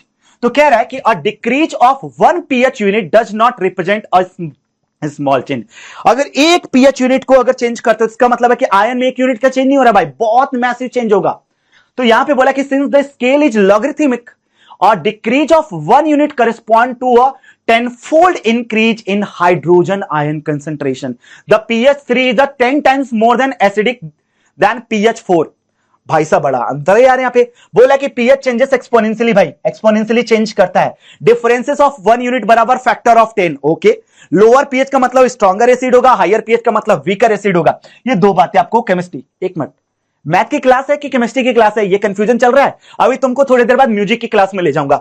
Logarithmic interpretation जो होता है इसमें रिक्वायर्ड होता है, और यहां पे इस बात को फॉर्मूले के तौर पे भी समझा जा सकता है कि रियल लाइफ में पीएच के क्या एप्लीकेशंस है। PH scale is used for medicine, agriculture, environmental science and food industries. भाई वाटर टेस्टिंग के लिए, सॉइल एनालिसिस के लिए, मेडिकल डायग्नोस्टिक के लिए या इन्वायरमेंटल मॉनिटरिंग के लिए, फूड प्रिजर्वेशन के लिए, सब जगह पे भाई वो जो आपका खाद्य पदार्थ है, जो पेय पदार्थ है, वो कितना एसिडिक है, बेसिक है। आप लोगों को पीछे एक लॉजिक दे जाता हूं कि जब सुबह सुबह आप लोग ब्रश करते हो ना, तो जो पेस्ट आप यूज करते हो ना, बताना मुझे कमेंट सेक्शन में कि वो किस नेचर का होता है, वो एसिडिक होता है, बेसिक होता है। और अगर वो बेसिक नेचर होता है तो ऐसा क्यों होता है भाई कि बेसिक नेचर के उस पेस्ट को हम यूज कर रहे हैं अपने माउथ के अंदर भाई, ताकि दांतों को साफ कर पाए। तो दांतों के अंदर जब हम खाना खा के मॉर्निंग में उठते हैं तो क्या वो जो अंदर का एनवायरमेंट होता है वो एसिडिक होता है या बेसिक होता है, ये आपके ऊपर सवाल छोड़ रहा हूं। चलिए, तो पीएच स्केल भाई हमारे पास कुछ इस तरीके से डिफाइन होता है कि हाइड्रोजन प्लस आयन का लॉगरिथम, और वो भी बेस 10 का, माइनस साइन के साथ। भाई अलग फॉर्मूला बेहतरीन कि पीएच वैल्यू जो होती है माइनस टाइम्स H+ आयन का लॉग, और वो भी कॉमन बेस 10 के साथ, where H+ represent the hydrogen ion concentration. तो भाई ये फॉर्मूला जिंदाबाद याद रखिएगा केमिस्ट्री के। मुझे लगता है कि नेक्स्ट मैम की नौकरी जो है थोड़ी थोड़ी खतरे में आ रही है। ठीक है, लॉगरिथमिक स्केल की बात कर लेते हैं, मेजर एसिडिटी की बात कर लेते हैं, यूजेज विद 10 लॉगरिथम और सिंप्लीफाइड टाइनी कंसंट्रेशंस। तो ये कुछ चीजें जो मैंने लिख दिया है आप लोगों के नॉलेज के लिए। अब साउंड एंड म्यूजिक की बात कर लेते हैं भाई, कि केमिस्ट्री की क्लास खत्म, अब थोड़ा गाने बजाने की बात कर लेते हैं। तो देखो भाई क्या बोला गया कि साउंड इंडस्ट्री में अगर आप देखो तो हर्ट्ज की बात करते हैं, फ्रीक्वेंसी कितनी है साउंड की इसकी बात करते हैं। तो intensity of sound can very enormously. The loudness of jet engine may be millions of times greater than a whisper. ठीक है, आप धीरे से बोलते हैं ना खुसफुसा के। आप सोचो कि जो जेट इंजन होता है, जो ऊपर एरोप्लेन उड़ते हैं, उसकी साउंड कितनी ज्यादा होती होगी, उसकी इंटेंसिटी कितनी हाई होती होगी, तो उसको भी लॉगरिथमिक फंक्शन से ही डिफाइन करते हैं। तो ये सारी चीजें जो मैंने आप लोगों के नॉलेज के लिए लिखी है, मेन जो मुद्दा है भाई वो ये है कि हमारे पास साउंड एंड म्यूजिक इंडस्ट्री में डेसिबल स्केल का इस्तेमाल करते हैं, वो भी पीएच वैल्यू की तरह ही लॉगरिथमिक फंक्शन का इन्वॉल्वमेंट जैसा रखा था वैसे ये भी लॉगरिथमिक फंक्शन का इन्वॉल्वमेंट रखेगा। लॉगरिथमिक स्केल पे बात कर लेते हैं कि यूनिट क्या होता है, डेसिबल होता है भाई। Compresses large intensity ranges use in acoustics, use in audio engineering. अब एक मजेदार बात बताऊं, जिस स्टूडियो के अंदर मैं अपनी ये क्लासेस रिकॉर्ड कर रहा हूं उस स्टूडियो को भी साउंड प्रूफिंग की गई, एकॉस्टिक सीट्स लगाए गए ताकि मेरी जो आवाज है बगल वाले स्टूडियो में ट्रांसफर ना हो। तो ये बहुत बारीकियां ध्यान दिया जाता है। अब यहां पे बात कर लेते हैं कि भाई ह्यूमन हियरिंग एंड लॉगरिथम का क्या रोल है भाई। आप लोग देख सकते हो कि भाई बहुत सारे ऐसे इंसान होते हैं जिनके कानों से सुनने की जो क्षमता होती है थोड़ी कम होती है, तो हियरिंग मशीन्स या डिवाइसेस का यूज करते हैं, जो क्या करता है बेटा, जो भी हम साउंड प्रोड्यूस करते हैं, जिस लेवल पे हम बातचीत करते हैं उसको वो इनहैंस करके उस आदमी के कान में डालता है ताकि वो भी आपके एकदम विस्पर, अगर मैं धीरे से खुसफुसा भी रहा हूं तो उसको इनहैंस करेगा ताकि हियरिंग डिवाइसेस के थ्रू वो बंदा सुन पाए। तो बोला कि भाई the human ear does not perceive sound linearly, instead it responds approximately logarithmically। भाई वो लीनियर नहीं, लॉगरिथमिक रिस्पॉन्स करता है। This means the equal multiplicative increase in sound intensity are perceived as roughly equal to changes in the loudness। क्या बात कर रहा है भाई, ये थोड़ा साइंटिफिक लैंग्वेज हो गया। तो कह रहा है कि जब आप बातचीत करते हो आम भाषा में तो ये जो होता है ये साउंड वाइब्रेट करते हुए जाता है, तो इसकी एक फिक्स इंटेंसिटी होती है। लॉगरिथमिक फंक्शन क्या करता है, इसको सीधे मल्टीप्लायर फैक्टर में डाल देता है, मतलब वो लाउड कर देता है इस चीज को।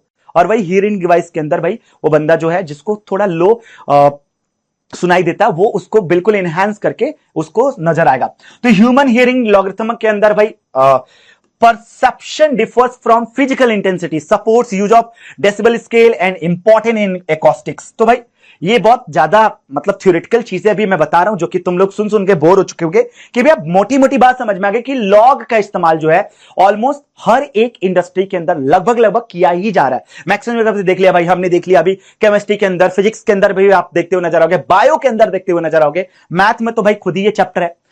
यहां पे बोला कि लॉगरिथम इन म्यूजिक, तो musical notes are related through frequency ratio rather than frequency differences. Okay जी, तो जब आप देखते हो ना कि high octave high low octave पे बातचीत करते हैं, आप देखते हो क्यों म्यूजिशियन गाना जान जाता है तो इस ऑक्टेव पे लगा दो। तो बेसिकली क्या होता है कि आपके पास उसमें भी लॉगरिथमिक फंक्शन का इस्तेमाल होता हुआ नजर आता है। अब बात कर लेते हैं कि population growth and exponential changes, bio के अंदर थोड़ा आ जाते हैं भाई। तो कह रहा है कि population growth often follows exponential pattern rather than linear one. आप देखते हो ना कि एक बैक्टीरिया भाई, मान लो कि कोई चीज है और वो गल रहा है, उसके ऊपर बैक्टीरिया लगा हुआ, भाई वो बढ़ता जाएगा, एक्सपोनेंशियली बढ़ेगा रादर देन लीनियर, कि एक है तो एक की बजाय दो, दो की बजाय तीन, तीन की बजाय चार नहीं, एक है तो दो, दो से चार, चार से आठ, आठ से 16, 16 से 32, यानी वो एक्सपोनेंशियल बढ़ता है दोस्त। ठीक है, तो population growth is often exponential, growth rate depends on the current population, logarithm help analyse the growth and common in demographic studies. तो भाई ये कुछ बेसिक चीजें थी जिस पे हमने बात कर ली। अब भाई एक्सपोनेंशियल ग्रोथ मॉडल को भी डिफाइन करो। अब ऐसा नहीं कि मैं ये ज्ञान की बात कर रहा हूं तो इस पे सवाल नहीं आएगा, अभी थोड़ी देर बाद सारे सवाल आएंगे। तो भाई ये रहा ग्रोथ फंक्शन कि भाई एट अ टाइम टी, किसी सर्टेन टाइम टी पे पॉपुलेशन कितना बढ़ के हो गया। तो कह रहा है कि typical population model express as a this, भाई इस तरीके से ये एक्सपोनेंशियल ग्रोथ है। देखो किसी की पावर एन हो जाना एक्सपोनेंशियल ग्रोथ, और एक्सपोनेंशियल का मतलब लॉगरिथम में ऑटोमेटिकली आ जाएगा। Where P nought is the initial population, R is the growth rate and T is the time. Logarithm are used to define unknown quantity such as growth period and doubling time. भैया ये doubling time क्या है, इस पे थोड़ी खास बातचीत करेंगे बेटा अभी थोड़ी देर में।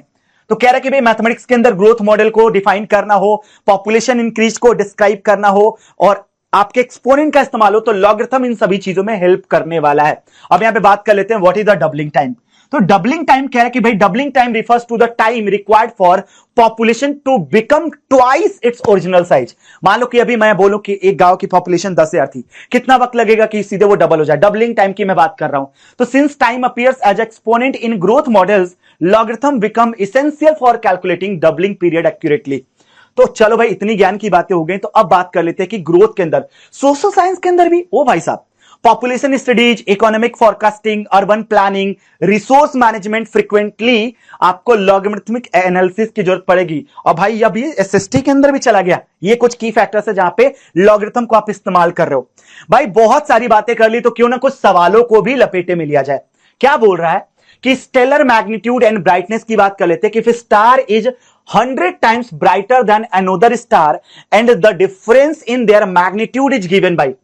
भाई ये हो गया उनके ब्राइटनेस के बारे में कि मैग्नीट्यूड का डिफरेंस कितना आएगा, 2.5 into log of brightness ratio divided by 10। Find the magnitude difference. हमें मैग्नीट्यूड डिफरेंस बताना भाई। अब एक बात बताओ कि कह रहा है कि हमारे पास ब्राइटनेस का रेशियो चाहिए। एक स्टार जो है वो दूसरे स्टार का 100 टाइम ब्राइटर है। तो लेट्स से कि ब्राइटनेस ऑफ स्टार वन की ब्राइटनेस की मैं बात कर लूं तो ये मान लेता हूं कि मैं एक्स के बराबर। तो ब्राइटनेस ऑफ स्टार टू बताइए, ब्राइटनेस ऑफ स्टार टू की बात कर लीजिए, स्टार टू की बात कर लीजिए। क्या ये हो जाएगा बेटा पहले वाले का 100 टाइम्स? Yes sir. तो डिफरेंस कैसे निकालते हो? बड़ी क्वांटिटी से छोटी क्वांटिटी को रिमूव करके डिफरेंस ऐसे ही निकालते हो ना। तो अब ये सी बात है, मैं क्या करूंगा बेटा, ब्राइटनेस का रेशियो लिखने वाला हूं, दैट इज 100 अपॉन एक्स या एक्स अपॉन 100। ऑब्वियसली भैया कि मैं डिफरेंस अगर निकाल रहा हूं तो नीचे से ऊपर वाले के बारे में बात करूंगा। तो ये हो जाएगा 2.5 into log of 10 base. Brightness ratio कितना आएगा? इनका रेशियो कितना आएगा? ये 2 है और ये 1 है। रेशियो में निकालता हूं, डिफरेंस के लिए बड़ी से छोटी निकालता हूं, तो रेशियो बड़ी से छोटी देखूंगा बेटा, यानी 100 एक्स अपॉन एक्स। तो क्या ये 100 अपॉन 1 आ जाएगा? देखिएगा तो भी आ जाएगा 100 अपॉन 1 के बराबर, जिसको मैं 100 बोलूंगा। तो 2.5 लॉग ऑफ 10 बेस। 100 को मैं कितना लिख सकता हूं मेरे दोस्त? देखिएगा 100 को लिख सकता हूं 10 का स्क्वायर। कितना? 10 का स्क्वायर। अब मुझे पता कि ये 2 जो है पावर रूल से बाहर आ जाएगा। तो 2.5 into 2 log of 10 base 10। Same value होती है तो 1 के बराबर, यानी 5 इंटू 1, यानी हमारे पास मैग्नीट्यूड डिफरेंस आ जाएगा 5 के बराबर। तो बड़ा छोटा सा प्यारा सा क्यूट सा सवाल था जो तुम लोगों ने लपेट दिया होगा अभी तक। चलिए कुछ और 2 सवाल होंगे, तो थोड़ी पीएच वैल्यू पे बात कर लेते हैं। हमें पता है कि H प्लस आयन के ऊपर लगता है ये। अब देखते क्या बोला भाई, a solution has pH 3 and another solution has pH 6, how many times more acidic the first solution? कितना ज्यादा एसिडिक है? H प्लस आयन के ऊपर डिपेंड करता भाई एसिडिटी। तो एक काम करते हैं, मैं H प्लस आयन को निकाल लेता हूं कि पहले वाले का pH वैल्यू जो है वो 3 के बराबर है। तो 3 इक्वल टू माइनस का 10, ये हो जाएगा H प्लस आयन की संख्या, H प्लस आयन की संख्या। अब मैं इस माइनस को इधर लाता हूं, -3 इक्वल टू लॉग ऑफ 10, ये हो जाएगा H प्लस आयन की संख्या। अगर लॉग से एक्सपोनेंशियल फॉर्म में कन्वर्ट करता हूं तो क्या ये जो वैल्यू होगी मेरे मित्र, ये हो जाएगी 10 की power -3 equal to H plus ion की संख्या इन द फर्स्ट वन, यही होगा। सिमिलरली दूसरे पे आ जाते हैं कि भैया दूसरे का pH वैल्यू 6 है, तो ये कहेगा माइनस का log of 10 base H plus ion की संख्या, लेकिन कौन से? दूसरे टाइप के, सेकेंड टाइप के। तो ये हो जाएगा -6 इक्वल टू लॉग ऑफ 10, ये हो जाएगा H प्लस आयन की संख्या, लेकिन कौन से वाले पे? सेकेंड टाइप वाले पे। ये हो जाएगा 10 की power -6 equal to log of H plus ion की संख्या। लॉग नहीं, बेसिकली एक्सपोनेंशियल फॉर्म है, तो ये सेकेंड वाले टाइप पे। अब मुझे करना क्या है भाई? मुझे करना है यहां पे कि how many times more acidic in the first solution. तो भाई पहले वाला सॉल्यूशन है 10 की 1 अपॉन 10 की पावर 3 और दूसरा है 1 अपॉन 10 की पावर 6। कॉमन सेंस लगाओ कि ये इसका कितना गुना है भाई, ये इसका कितना टाइम्स है। तो भाई अगर मैं इसको लिखने की कोशिश करूं, कोशिश करूं किसमें? 10 की पावर 3, इसको 10 की पावर 6 में लिखता हूं, तो 10 की पावर 3 अपॉन 10 की पावर 6 अब लिख सकता हूं। तो कितने टाइम्स है बॉस? देख लीजिएगा, इतने टाइम्स है सर। 10 की पावर 3 टाइम्स है, 1000 गुना भाई। इसका 1000 टाइम हो जाएगा ये, इसका 1000 टाइम हो जाएगा ये। तो पहले वाले का 1000 गुना है। अब एक सवाल मेरी तरफ से आप लोगों को दे देता हूं, जो कि आप लोगों को लपेटना है किसमें दोस्त? अपने होमवर्क के तौर पे। तो उम्मीद है कि आज के सेशन के अंदर हमने थोड़ा प्रैक्टिकली लॉग को इंप्लीमेंट किया और बेहतरीन तरीके से समझा। मिलता हूं आप लोगों से इसके अगले पार्ट में। और एक बहुत बड़ा गुड न्यूज आप लोगों के लिए कि चूंकि आप लोग सीबीएसई में क्लास 9 में एडवांस मैथ पढ़ रहे हो, जिसका सिलेबस जो है वो आपके जेईई और कहीं ना कहीं ये जो लॉग का प्रॉपर्टी नीट के अंदर भी, फिजिक्स के अंदर भी इन्वॉल्व होगा, केमिस्ट्री के अंदर इन्वॉल्व होगा। तो ये कुछ ऐसे चैप्टर्स है जो कि आपके जे एग्जाम में, नीट एग्जाम में भी आएंगे। तो जो बच्चा अभी से जेईई और नीट के लिए टारगेट कर रहा है उनके लिए गुड न्यूज है कि यहां पे मैं इसके डिस्क्रिप्शन के अंदर एक टेस्ट का लिंक लगा रहा हूं, जिसको देने के बाद आपको रियलाइज हो जाएगा कि why you guys have something a lot of potential, जिसको अगर आपने एक्सप्लोर किया, जिसको आपने अच्छे से समझा, तो बहुत जल्दी आप जेईई और नीट एग्जाम के लिए अपने आप को इंक्लाइन मानोगे और वो एग्जाम पहले ही अटेम्प्ट में क्रैक हो जाएगा। तो आप सभी के लिए जो बहुत सारे टेस्ट सीरीज पेड होते हैं उसको कंप्लीटली मैं फ्री कर रहा हूं, और इसी वीडियो के डिस्क्रिप्शन में एक टेस्ट के लिंक लगा रहा हूं, जिसको जाओ दो और अपने नॉलेज को एनहांस करो। चेक करो कि क्या तुम्हें एडवांस मैथ लेवल की नॉलेज जो है, जिसके लिए तुम इतना पढ़ाई कर रहे हो, वो किस हद तक आता है। एडवांस मैथ की कहानी में देखो आपका आज का एक ऐसा पड़ाव जहां पे लेक्चर 2 को आज दे देंगे 21 तोपों की ताबड़तोड़ सलामी, यानी आज ये चैप्टर क्लोज हो जाएगा फाइनली। देखो यार, लॉग की कहानी शुरू हो चुकी थी और इसके बैक टू बैक 2 लेक्चर्स मैंने ऑलरेडी ले लिए। यहाँ पे लेक्चर नंबर 1 की अगर मैं बात करूं तो लेक्चर नंबर 1 आपका अपलोड हुआ था, जहां पे मैंने बात की थी कि लॉग क्या होते हैं, कैसे एक्सपोनेंशियल फॉर्म से लॉग फॉर्मेट में आप कन्वर्जन ले सकते हो, क्या क्या मेन प्रॉपर्टीज होती है, क्या फॉर्मूले होते हैं इस चैप्टर के अंदर। अगर मैं लेक्चर नंबर 2 की बात करूं तो लॉज ऑफ लॉगरिथम की बात किया था, कॉमन आपके रूल्स क्या क्या लगेंगे, साथ में अपने पास प्रैक्टिस प्रॉब्लम और लॉगरिथमिक अक्रॉस डिफरेंट सब्जेक्ट। अब आज इस वीडियो के अंदर क्या क्या बात करने वाले। हेलो वॉरियर्स, क्या हाल चाल, स्वागत अपने भाई की क्लास में यानी अनअकैडमी के सुपर अमेजिंग प्लेटफॉर्म पे। आज इस वीडियो में हम सबसे पहले तो गोल्डन रूल समझेंगे किसी भी लॉग वाले क्वेश्चंस को सॉल्व करने के लिए।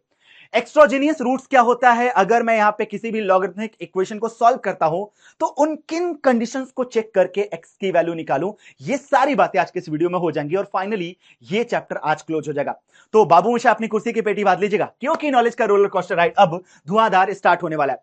सबसे पहले बात कर लेते हैं कि वो लॉग क्या है लॉगरिथम के अंदर, जिसको हम यूज करते हुए नजर आएंगे अपने प्रॉब्लम्स में। तो सबसे पहला जो आपका इंपॉर्टेंट रूल लगता है that is your product rule, जो कि कहता है कि अगर हमारे पास लॉग के अंदर ये जो आर्ग्यूमेंट है अगर आपस में मल्टीप्लाई हुए हैं तो हम बड़े आराम से इसमें लॉग की प्रॉपर्टी को इंप्लीमेंट करते हुए इसको एडिशन में कन्वर्ट कर सकते हैं, यानी हमारा जो मल्टीप्लीकेशन है वो एडिशन के अंदर कन्वर्ट हो जाता है। क्वाइसेंट रूल जो होता है इसमें कहता है कि अगर लॉग के जो आर्ग्यूमेंट है डिवाइड होते हुए नजर आ रहे हैं तो ये अपने पास डिफरेंस में कन्वर्ट होगा, यानी हम यहां पे सब्ट्रैक्ट करते हुए नजर आएंगे।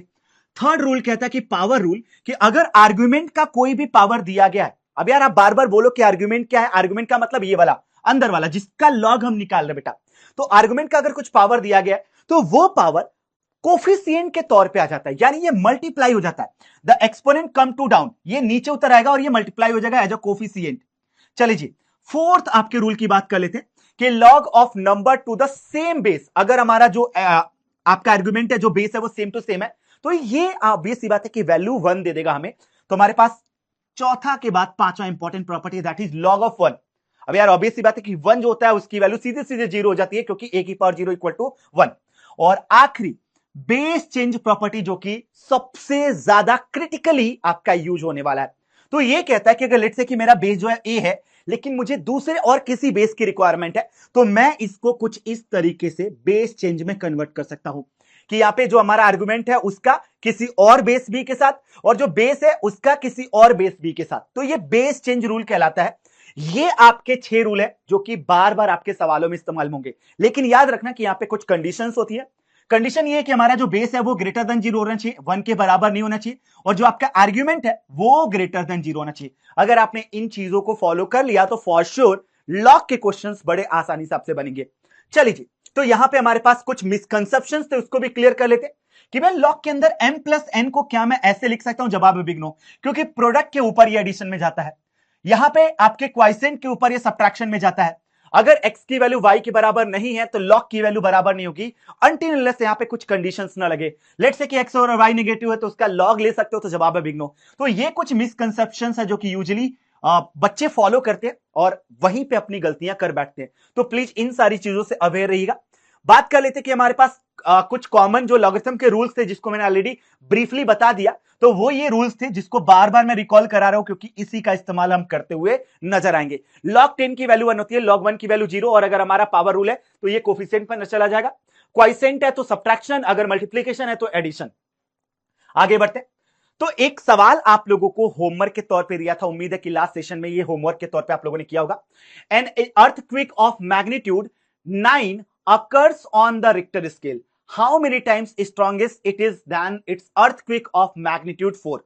Assume that each increase of 1 unit on the Richter scale correspond to a 10-fold increase in intensity.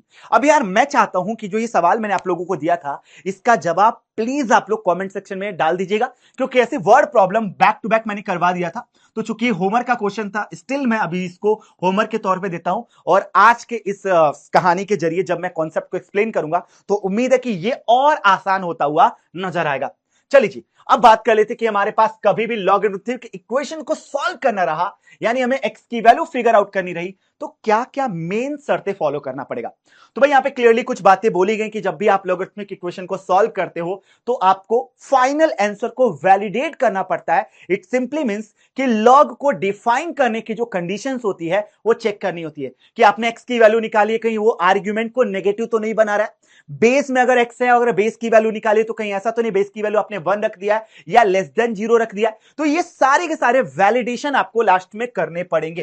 तो भाई यहां पे क्लियरली आपसे बोला गया कि जब गोल्डन रूल आप ये समझ लो कि लॉग को अगर सॉल्व कर रहे हो तो उस वक्त जो भी आपका आंसर आ रहा है चेक कर लो भाई कि कहीं वो लॉग को अनडिफाइंड तो नहीं कर रहा है। क्या आपने x की वैल्यू निकाली है वो ग्रेटर देन 0 है, यानी बेस में अगर है, यानी आर्गुमेंट में तो ग्रेटर देन 0 है, अगर बेस के अंदर है तो नॉट इक्वल टू 1 है। तो ये कुछ बेसिक उसके डोमेन के रिस्ट्रिक्शंस होते हैं जो फॉलो करना पड़ता है। अब बोलोगे डोमेन क्या होता है? डोमेन का मतलब वो सारे इनपुट्स जो कि उस पर्टिकुलर फंक्शन को यानी लॉग जैसी चीज को डिफाइन करता है।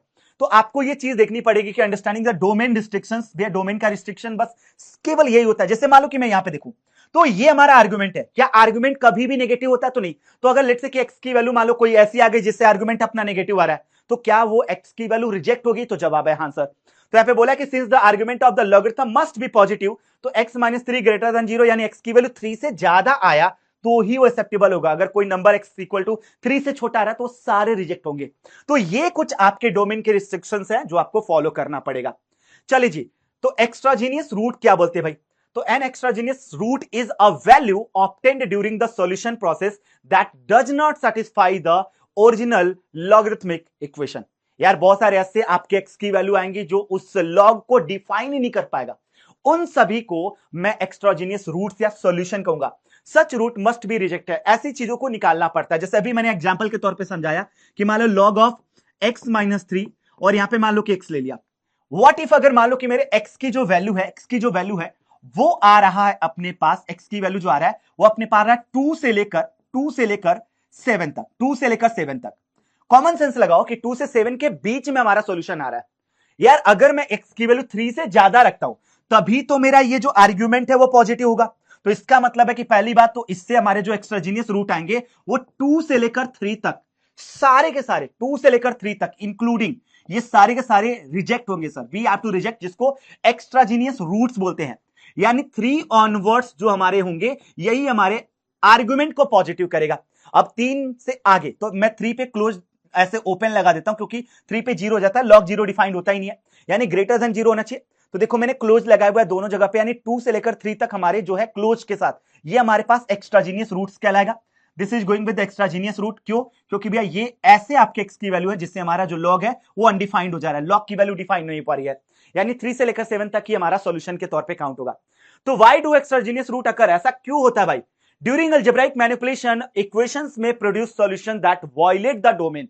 भाई जो हमारा लॉग का डोमेन है, वो जो लॉग की मेन प्रॉपर्टी जिसकी वजह से लॉग डिफाइन होता है, वो एक सर्टेन डोमेन जो होता है उसको वायलेट करता है और वो हमें काउंट नहीं कर सकते। चलिए तो सीधे आते हैं मुद्दे पे कि कॉमन मिस्टेक क्या करोगे आप अगर लॉग के क्वेश्चन सॉल्व करते हो। तो मिस्टेक नंबर 1 कि आप डोमेन रिस्ट्रिक्शंस को भूल जाते हो। काफी बार आप इसकी सारी वैल्यू लिख देते हो जो कि डोमेन को क्या करता है दोस्त? वायलेट कर जाता है। Failing to verify the final answer, final answer को आप वेरीफाई नहीं करते हो, वहां पे भी आपकी सबसे बड़ी ब्लंडर्स दिख सकती है। यूजिंग इनकरेक्ट लॉगरिथमिक लॉग, काफी बार आप देखो मैंने बोला ना कि ये वाला यूज कर लोगे, काफी बार आप ये गलतियां कर जाओगे, इंस्टेड ऑफ लॉग को ए बी की जगह पे लॉग ऑफ a + b को यूज कर लोगे। तो ये काफी बार छोटी छोटी गलतियां, सिली मिस्टेक्स आप पे भारी पड़ती हैं। मिस्टेक नंबर 4 की accepting all algebraic solution without checking validity. भाई बहुत इंपॉर्टेंट ये वैलिडेशंस है जो कि हमें करना पड़ेगा एट द एंड। जब भी हमारा कोई भी सॉल्यूशन आता है तो हमें लास्ट में चीज चेक करनी पड़ेगी कि कहीं वो लॉग के डोमेन से बाहर तो नहीं है। चलो कुछ क्वेश्चंस को क्विकली सॉल्व कर लेते हैं। अब यहां पे आप कॉमन सेंस लगाओ कि यहां पे दो अलग अलग हमारे पास लॉग दिया गया जिसका बेस सेम है। भी एक बात बताओ, लॉग का बेस सेम होने का मतलब है कि क्या ये आर्ग्यूमेंट को सेम लिया होगा तभी तो दोनों साइड सेम वैल्यू दिया होगा सेम बेस के ऊपर। तो इसका क्लियर कट मीनिंग निकलता है कि भैया x+3 जो है ये आ जाएगा 2x-1 के बराबर। थोड़ा सॉल्व कर लेते तो 1 को इधर ले जाओ भाई, x को इधर ले जाओ, तो हो जाएगा अपने पास 2x - x इक्वल टू 4 के बराबर। अब मैं चेक करूंगा कि x इक्वल टू 4 क्या इसको पॉजिटिव रख रहा है, क्या बेस को डिफाइन रख रहा है। जवाब है हाँ जी सर, लेफ्ट हैंड साइड तो वैलिडेटेड है। दूसरे साइड कि x की वैल्यू 4 रखते हैं तो 4 टू 8, 8 - 1 7। भैया ये आर्गुमेंट पॉजिटिव है, बेस पॉजिटिव मतलब वैलिडेटेड है, तो this is going to be the answer. ये वैलिडेशन आपको करना है। चलो भाई, बेस अगर हमारा सेम है तो वी नो कि भैया आर्गुमेंट को भी कंपेयर कर सकते हैं। तो x+1 जो आ जाएगा ये हमारे पास आ जाएगा, ये हमारे पास आ जाएगा 3x - 7 के बराबर। अब यहां पे हम चेक कर लेते हैं भाई, तो 3x - x करोगे तो 2x, 7 को उधर ले जाओगे तो 8 हो जाएगा, यानी 2x इक्वल टू 8। तो x की वैल्यू आ गई 4 के बराबर, x की वैल्यू आ गई 4 के बराबर। चेक करते हैं कि क्या ये हमारे लॉग को डिफाइन करवा पा रहा है। तो 4 + 1 5, 5 मतलब पॉजिटिव है, तो भैया लेफ्ट हैंड साइड तो हमारा वैलिडेटेड है। 4 3 12, 12 - 7 ये भी वैलिडेटेड है, तो हाँ we can accept this answer, we can accept this answer. Finally यहां पे आते हैं, देखते हैं क्या होने वाला है। दोनों का अगर बेस सेम है लॉग का, तो ऑब्वियस सी बात है कि हमारा लेफ्ट हैंड साइड का आर्गुमेंट राइट हैंड साइड के आर्गुमेंट के बराबर होगा। यानी हमने क्या कर दिया दोस्त, x² इक्वल टू 9, तो मैंने लिख दिया x की वैल्यू प्लस माइनस का रूट में 9, जिससे मेरा x की फाइनल आंसर आ रहा है वो आ रहा है एक तो प्लस का 3 एंड माइनस का 3। प्रॉब्लम है कि देखते कौन लॉग को अनडिफाइंड कर दे रहा है। तो अगर मैं x की वैल्यू को कॉमन सेंस लगाओ, x की वैल्यू को अगर +3 लेता हूं तो 3 का स्क्वायर 9, 9 - 1 8, 8 मतलब डिफाइंड है सर, ये तो प्री डिफाइंड है। x की वैल्यू को अगर मैं -3 लेता हूं तो -3 का स्क्वायर 9, 9 - 1 8, ये दोनों को ही सेटिस्फाई कर रहा है, तो we can accept this answer final के तौर पे। चलिए जी यहां पे आते हैं, तो भैया दोनों को अगर हमारा बेस सेम है तो इट सिंपली मींस कि x+5 इक्वल टू 2x+1। तो ये कह रहा है कि भाई x को इधर लाओ, 1 को इधर ले जाओ, तो x की वैल्यू कितनी आ जाएगी, x की वैल्यू आ जाएगी 4। 4 सब्स्टिट्यूट करके देखते हैं कि क्या ये लॉग को वैलिडेट कर रहा है। 4 + 5 9 मतलब वैलिडेटेड है। 4 2 8, 8 + 1 9, 9 मतलब वैलिडेटेड है। तो yes we can accept this answer. तो उम्मीद है कि आपको समझ में आ रहा होगा कि कब हमारे पास जो x की वैल्यू आ रही है वो डोमेन रिस्ट्रिक्शंस को चेक करते हुए भाई वैलिडेट कर रहा है और वही फाइनल तौर पे काउंट हो रहा है। भैया रिजेक्शन अभी तक तो दिखा नहीं, कहीं पे कुछ ऐसे सवाल कराओ जिसमें रिजेक्शन भी हो। चलो यहां पे देखते हैं। अब इस क्वेश्चन में आप देखो तो क्या मैं लॉग फॉर्मेट को एक्सपोनेंशियल फॉर्मेट में कन्वर्ट कर सकता हूं, तो जवाब है हाँ जी sir, we can do like that. तो मैं यहां पे करने वाला हूं, यानी x की पावर 2 जो है ये आर्ग्यूमेंट देगा, x की पावर 2 जो है वो ये आर्ग्यूमेंट दे देगा, दैट इज 3x + 10 के बराबर। मैं सॉल्व करने की कोशिश करूं तो भैया ये आएगा कौन, x की पावर 2। मैं अगर सभी को एक साइड ला दूं तो x² माइनस का 3x माइनस का 10 जो है वो आ जाएगा 0 के बराबर।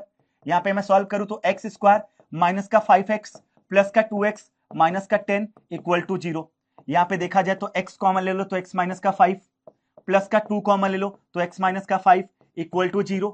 यहां से देखो तो यह आ जाएगा x+2 और x माइनस 5 इक्वल टू 0। तो x की दो वैल्यू आ गई, एक आ गया -2 और एक आ गया +5। कॉमन सेंस लगाइए कि क्या ये डोमेन रिस्ट्रिक्शंस को फॉलो कर रहा है। तो क्वाइट ऑब्वियस कि base is going to be negative with this one, भाई नहीं एक्सेप्ट होगा, रिजेक्ट मारो, क्योंकि बेस को नेगेटिव बना दे रहा है। 5 रख के देखता हूं, 5 पे बेस पॉजिटिव है मतलब चलेगा सर। 5 3 जा 15, 15 + 10 कितना हो जाएगा 25, मतलब केवल एक सॉल्यूशन एक्सेप्ट होगा, दैट इज 5। उम्मीद है कि आपको बात समझ में आई होगी कि ये सवाल किस तरीके से किया गया। अब ये बी पार्ट जो है ना, बी पार्ट को भी यहीं पे सावधानी से कर लेते हैं, क्योंकि यहां पे हमारे पास टोटल 4 पार्ट्स है, तो इसकी फोटोकॉपी में बना लेता हूं ताकि बी पार्ट को एक्सप्लेन कर पाऊं। तो अब यहां पे मैंने पार्ट 1 करा दिया है, इसका सॉल्यूशन का जो पीडीएफ फॉर्मेट है वो आपको मिल जाएगा। बी वाले पे आते हैं। मुझे पता नहीं क्यों ऐसा लग रहा है कि log x बेस 3 जो है, अगर मैं उसको एक नया वेरिएबल मान लो कि a मान लेता हूं, log x बेस 3 को एक नया वेरिएबल अगर मैं a मान लेता हूं, तो भैया ये हमारे पास बन जाएगा a² plus 4a minus 3 equal to 0। थोड़ा सॉल्व करके देख लेते हैं। तो a² plus 3a plus a minus 3 equal to 0, नहीं सर ऐसे तो बिल्कुल सॉल्व नहीं होगा। We can do solve like this, क्योंकि हमारे पास सेम फैक्टर नहीं आएगा। इट सिंपली मींस कि भाई अब क्या करना पड़ेगा, चलो भाई क्वाड्रेटिक फॉर्मूला लगाते हैं, माइनस का b प्लस माइनस b का स्क्वायर माइनस 4 इंटू ए इंटू सी, तो 4 3 जा 12 प्लस का 12 हो जाएगा, डिवाइडेड बाई ट्वाइस ऑफ ए, तो हो जाएगा माइनस का 4। ये चेक कर लेते हैं कितना आ जाएगा, 6 + 2 8 28 डिवाइडेड बाई 2, तो भैया ये आ जाएगा अपने पास माइनस का 4 प्लस माइनस 2 √7, 2 का स्क्वायर 4 4 7 जा 28 डिवाइडेड बाई 2, यानी अपने पास ये आंसर जो आएगा that is going with the divide करोगे तो माइनस का 2 प्लस माइनस रूट में 7। यार अब एक बात बताओ कि मैं अगर इससे सॉल्यूशन लिखूं तो एक तो माइनस साइन के साथ ये आएगा बेटा, एक तो प्लस साइन के साथ मैंने इसको लिखा हुआ है, this is going with the plus sign, और एक जाएगा माइनस साइन के साथ, एक जाएगा माइनस साइन के साथ, ये माइनस साइन के साथ। कॉमन सेंस लगाओ कि क्या हमारे पास आर्गुमेंट कभी भी नेगेटिव हो सकता है, तो जवाब है बिग नो सर, नहीं। √7 की वैल्यू ऑब्वियस सी बात है कितना हो जाएगा, 2 से तो बड़ा होगा, मतलब ये पॉजिटिव आएगा, ये पॉजिटिव आएगा। तो पॉजिटिव के ऊपर लॉग डिफाइन होता है, तो we can accept this one, हमें इसको एक्सेप्ट करना है, लेकिन किसके लिए, केवल ए के लिए। सर आपने क्वेश्चन गड़बड़ तो नहीं किया, आपने ए को चेक कर रहे हो एक्स की जगह पे, जो कि ऑब्वियस सी बात है एक्सेप्टेड नहीं है। आपको जो चेक करना है वो एक्स के लिए चेक करना है। कोई बात नहीं यार, अभी के लिए फिलहाल कोई भी रिजेक्शन मत मारो, आप दोनों को रखो, दोनों को रखो और यहां पे चेक करो कि लॉग ऑफ एक्स बेस 3 जो है वो आ जाएगा 7 रूट में 7 माइनस का 2, रूट में 7 माइनस का 2, एक यहां पे कर लेते हैं, तो 3 की पावर रूट में 7 माइनस का 2 इक्वल टू एक्स, ये आ रहा है। स्टिल क्या ये पॉजिटिव है, स्टिल क्या ये पॉजिटिव है, तो जवाब है हाँ जी सर। मैं माइनस रख लेता हूं, मान लो कि मैं माइनस रख लेता हूं, लॉग ऑफ एक्स बेस 3 और ये आ रहा है माइनस का 7 माइनस का 2, तो ये भैया 3 की पावर माइनस का 7 माइनस का √7 माइनस का 2 इक्वल टू एक्स। तो ये पॉजिटिव की पावर कुछ भी रखो, ये पॉजिटिव आया कि नहीं, एक्स की वैल्यू, एक्स की वैल्यू पॉजिटिव आ गया, तो दोनों ही एक्सेप्टेबल हैं। These are the acceptable solutions which we have to take in the value of x.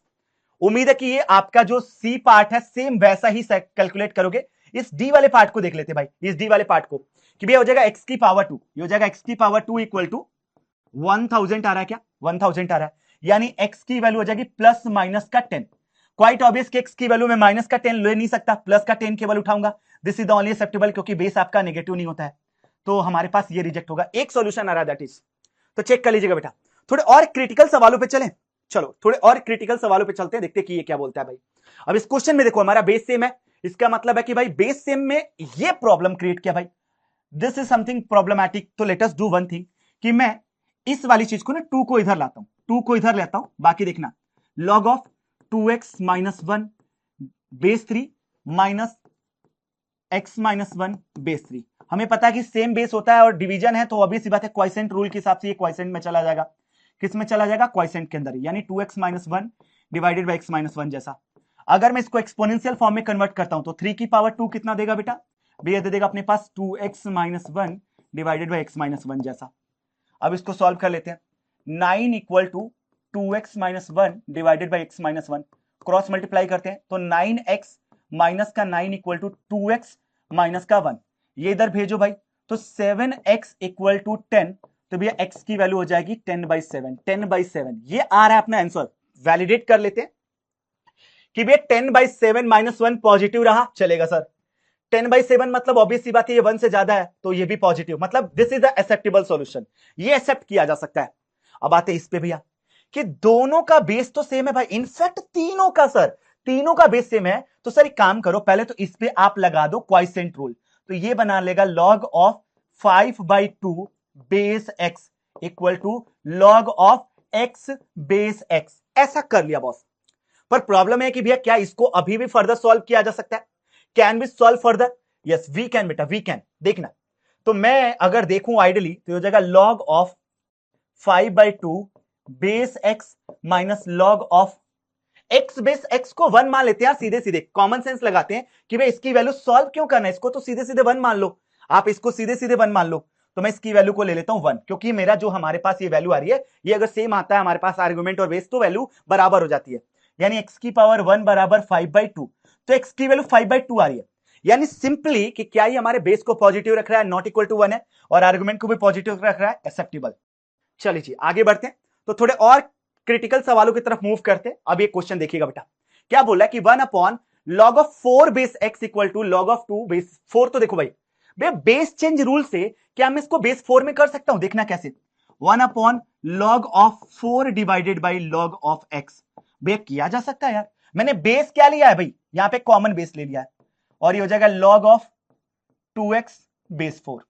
इसको थोड़ा और सॉल्व करते हैं, भैया x ऊपर जाएगा और 4 नीचे आ जाएगा, ये 4 नीचे आ जाएगा, equal to log of 2x base 4, तो आप ये कह रहे हो भैया यहां पे सिंपली कि हो जाएगा log of x base 4 equal to log of 2x base 4।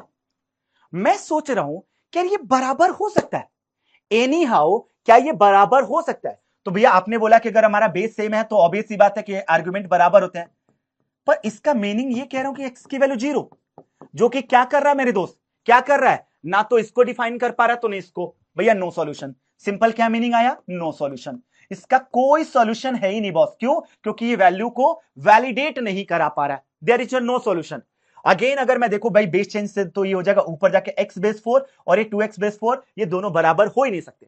अब इस क्वेश्चन पे आते हैं कि वे इन तीनों का बेस सेम है, तो आप सीधे लगा दो। पहले तो इन दोनों पे लगाओगे तो ये लगेगा हमारे पास कौन सा दोस्त, प्रोडक्ट रूल, तो भैया ये एडिशन में चला जाएगा, और ये लगेगा क्वॉइसेंट रूल। तो मैं डायरेक्ट लिखता हूं, देखना डायरेक्ट लिखता हूं कि बेस 3 पे ये बनेगा 3 plus x 8 minus x divided by 9 minus 8x। मैंने इसको डायरेक्टली लिख दिया बेटा, देखो डायरेक्टली लिख दिया। और इधर क्या हो जाएगा, log ऑफ 3 9 का स्क्वायर, क्योंकि ये हमारे पास एक्सपोनेंट रूल लग गया। अगर मेरा बेस सेम है तो ऑब्वियस सी बात है क्या हो जाएगा, 3 plus x 8 minus x divided by 9 minus 8x, और इधर आ रहा है 9 का स्क्वायर यानी 81। अब यार सॉल्व भी करना पड़ेगा इसको। अब मुझे ऐसा लग रहा है कि सॉल्व कर तो लेंगे, लेकिन ये क्वाड्रेटिक की तरफ शिफ्ट होते हुए नजर आ रहा है। चलिए भाई देखते हैं। तो 8 3 का 24, ये हो जाएगा 24, प्लस का 3x, सॉरी माइनस का 3x, that my bad, minus का 3x प्लस का 8x, ये चेक कर लेते हैं, माइनस का एक्स स्क्वायर इक्वल टू 9 1 जा 9, 8 9 जा 72, ये आ जाएगा माइनस का 8 1 जा 8, 8 8 जा 64, और ये x आ गया। भाई बड़ा अजीब सा क्वाड्रेटिक बन रहा है, और फर्दर इसको सॉल्व भी करना है। चलो कोई प्रॉब्लम नहीं है, देख लेंगे। 24 इन दोनों को सॉल्व करेंगे तो प्लस का 5x माइनस का x square equal to 729 minus का 648x, सबको एक साइड ला दो भाई, तो एक्स स्क्वायर माइनस का 648 और माइनस का 5 कितना आ जाएगा भाई, देखिएगा 653 आ जाएगा, माइनस का 653x आ जाएगा, और 24 सब्ट्रैक्ट करेंगे तो 9 में से 4 जाएगा 5, और 2 से 2 जाएगा 0, यानी आ जाएगा 705। कौन सा, प्लस का 705 इक्वल टू 0। अब यार इसकी वैल्यू आपको निकालनी है और x की वो वैल्यू रिजेक्ट करनी है जिसकी वजह से डोमेन हमारा रिस्ट्रिक्ट हो रहा है। तो प्लीज ये खुद से ट्राई करिएगा। मैं चाहता हूं कि यार इसमें ना जो क्रिटिकल जगह है ना वही मैं एक्सप्लेन करूं। अब यार इसमें देखो क्रिटिकल क्या है कि भाई इसके 2 पार्ट तो आपने करा दिए, प्लीज इस वाले को, लास्ट वाले को अच्छे से डिटेल से कराओ भाई। तो अच्छे से डिटेल से करने के लिए लास्ट वाले को एक बार देख लेते हैं। लास्ट वाले में देखते हैं कि क्या हो रहा है भाई। कॉमन सेंस लगाओ कि अगर मैं इसको एक्सपोनेंट फॉर्म में कन्वर्ट करता तो 2 की पावर 0 ये पूरा पूरा लॉग देता, कि 2 की पावर 0 जो अंदर वाला आर्ग्यूमेंट है दैट इज log ऑफ 3 के अंदर log ऑफ x बेस 5 है सर, ये है, ये हो जाएगा 1, तो log of 3 log of x base 5 है सर। अगेन मैं यहां पे एक्सपोनेंट फॉर्म तो 3 की पावर 1 जाएगा, 3 की power 1 equal to log of x base 5। इसको अगर मैं देखूं तो ये क्या हो जाएगा बेटा, 3 equal to log of x base 5, यानी 5 की पावर 3 जो जाएगा वो x के बराबर आ जाएगा। पॉजिटिव है, वैलिडेट कर रहा है, तो आंसर बन जाएगा। तो ये जो x इक्वल टू 5 की पावर 3 है, ये क्या हमारे पास इस डोमेन को वैलिडेट कर रहा है, तो जवाब है बिगेस्ट। कि भाई ये वैलिडेट कर रहा है, इसका मतलब ये फाइनल जवाब के तौर पे काउंट हो जाएगा। अब देखो यार, आपको एक आखिरी चीज बतानी थी, और वो है आपके पास लॉग का जो ग्राफ है ना वो कैसा बनता है। तो भाई आइडियली लॉग का जो ग्राफ होता है ना, अगर आप यहां पे देखो तो भाई ये ln x का ग्राफ है। लॉग का ग्राफ कुछ ऐसा होता है।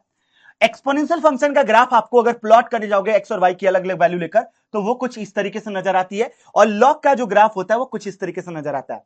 Surprisingly y equal to x की जो लाइन है, ये जो y इक्वल टू x की लाइन है, ये आपके दोनों के दोनों ग्राफ मिरर इमेज बन जाते हैं। इसका मतलब है कि जब हम शुरुआत में इस चैप्टर को पढ़ने स्टार्ट किए थे तो एक्सपोनेंशियल फॉर्म से लॉग फॉर्म में जा रहे थे, लॉग फॉर्म से एक्सपोनेंशियल फॉर्म में जा रहे थे, और सरप्राइजिंगली ग्राफ के तौर पे ये एक दूसरे के मिरर इमेज का ग्राफ बनाता है। तो this is all for the entire logarithm. अगर आप बोलोगे कमेंट सेक्शन में कि भैया इसके और सारे ऑलमोस्ट जेई के टॉप सेलेक्टेड पीवाईक्यूज आप लेकर आ जाओ इस लॉग के, तो फॉर श्योर वो लेकर आ जाएंगे। प्लीज आप लोग अपना ख्याल रखिए, हंसते रहिए, मुस्कुराते रहिए। मिलता हूं आप लोगों से अगले चैप्टर में, और खासतौर पर अगर आपकी रिक्वेस्ट रही तो फॉर श्योर इस चैप्टर के प्रैक्टिस क्वेश्चन में।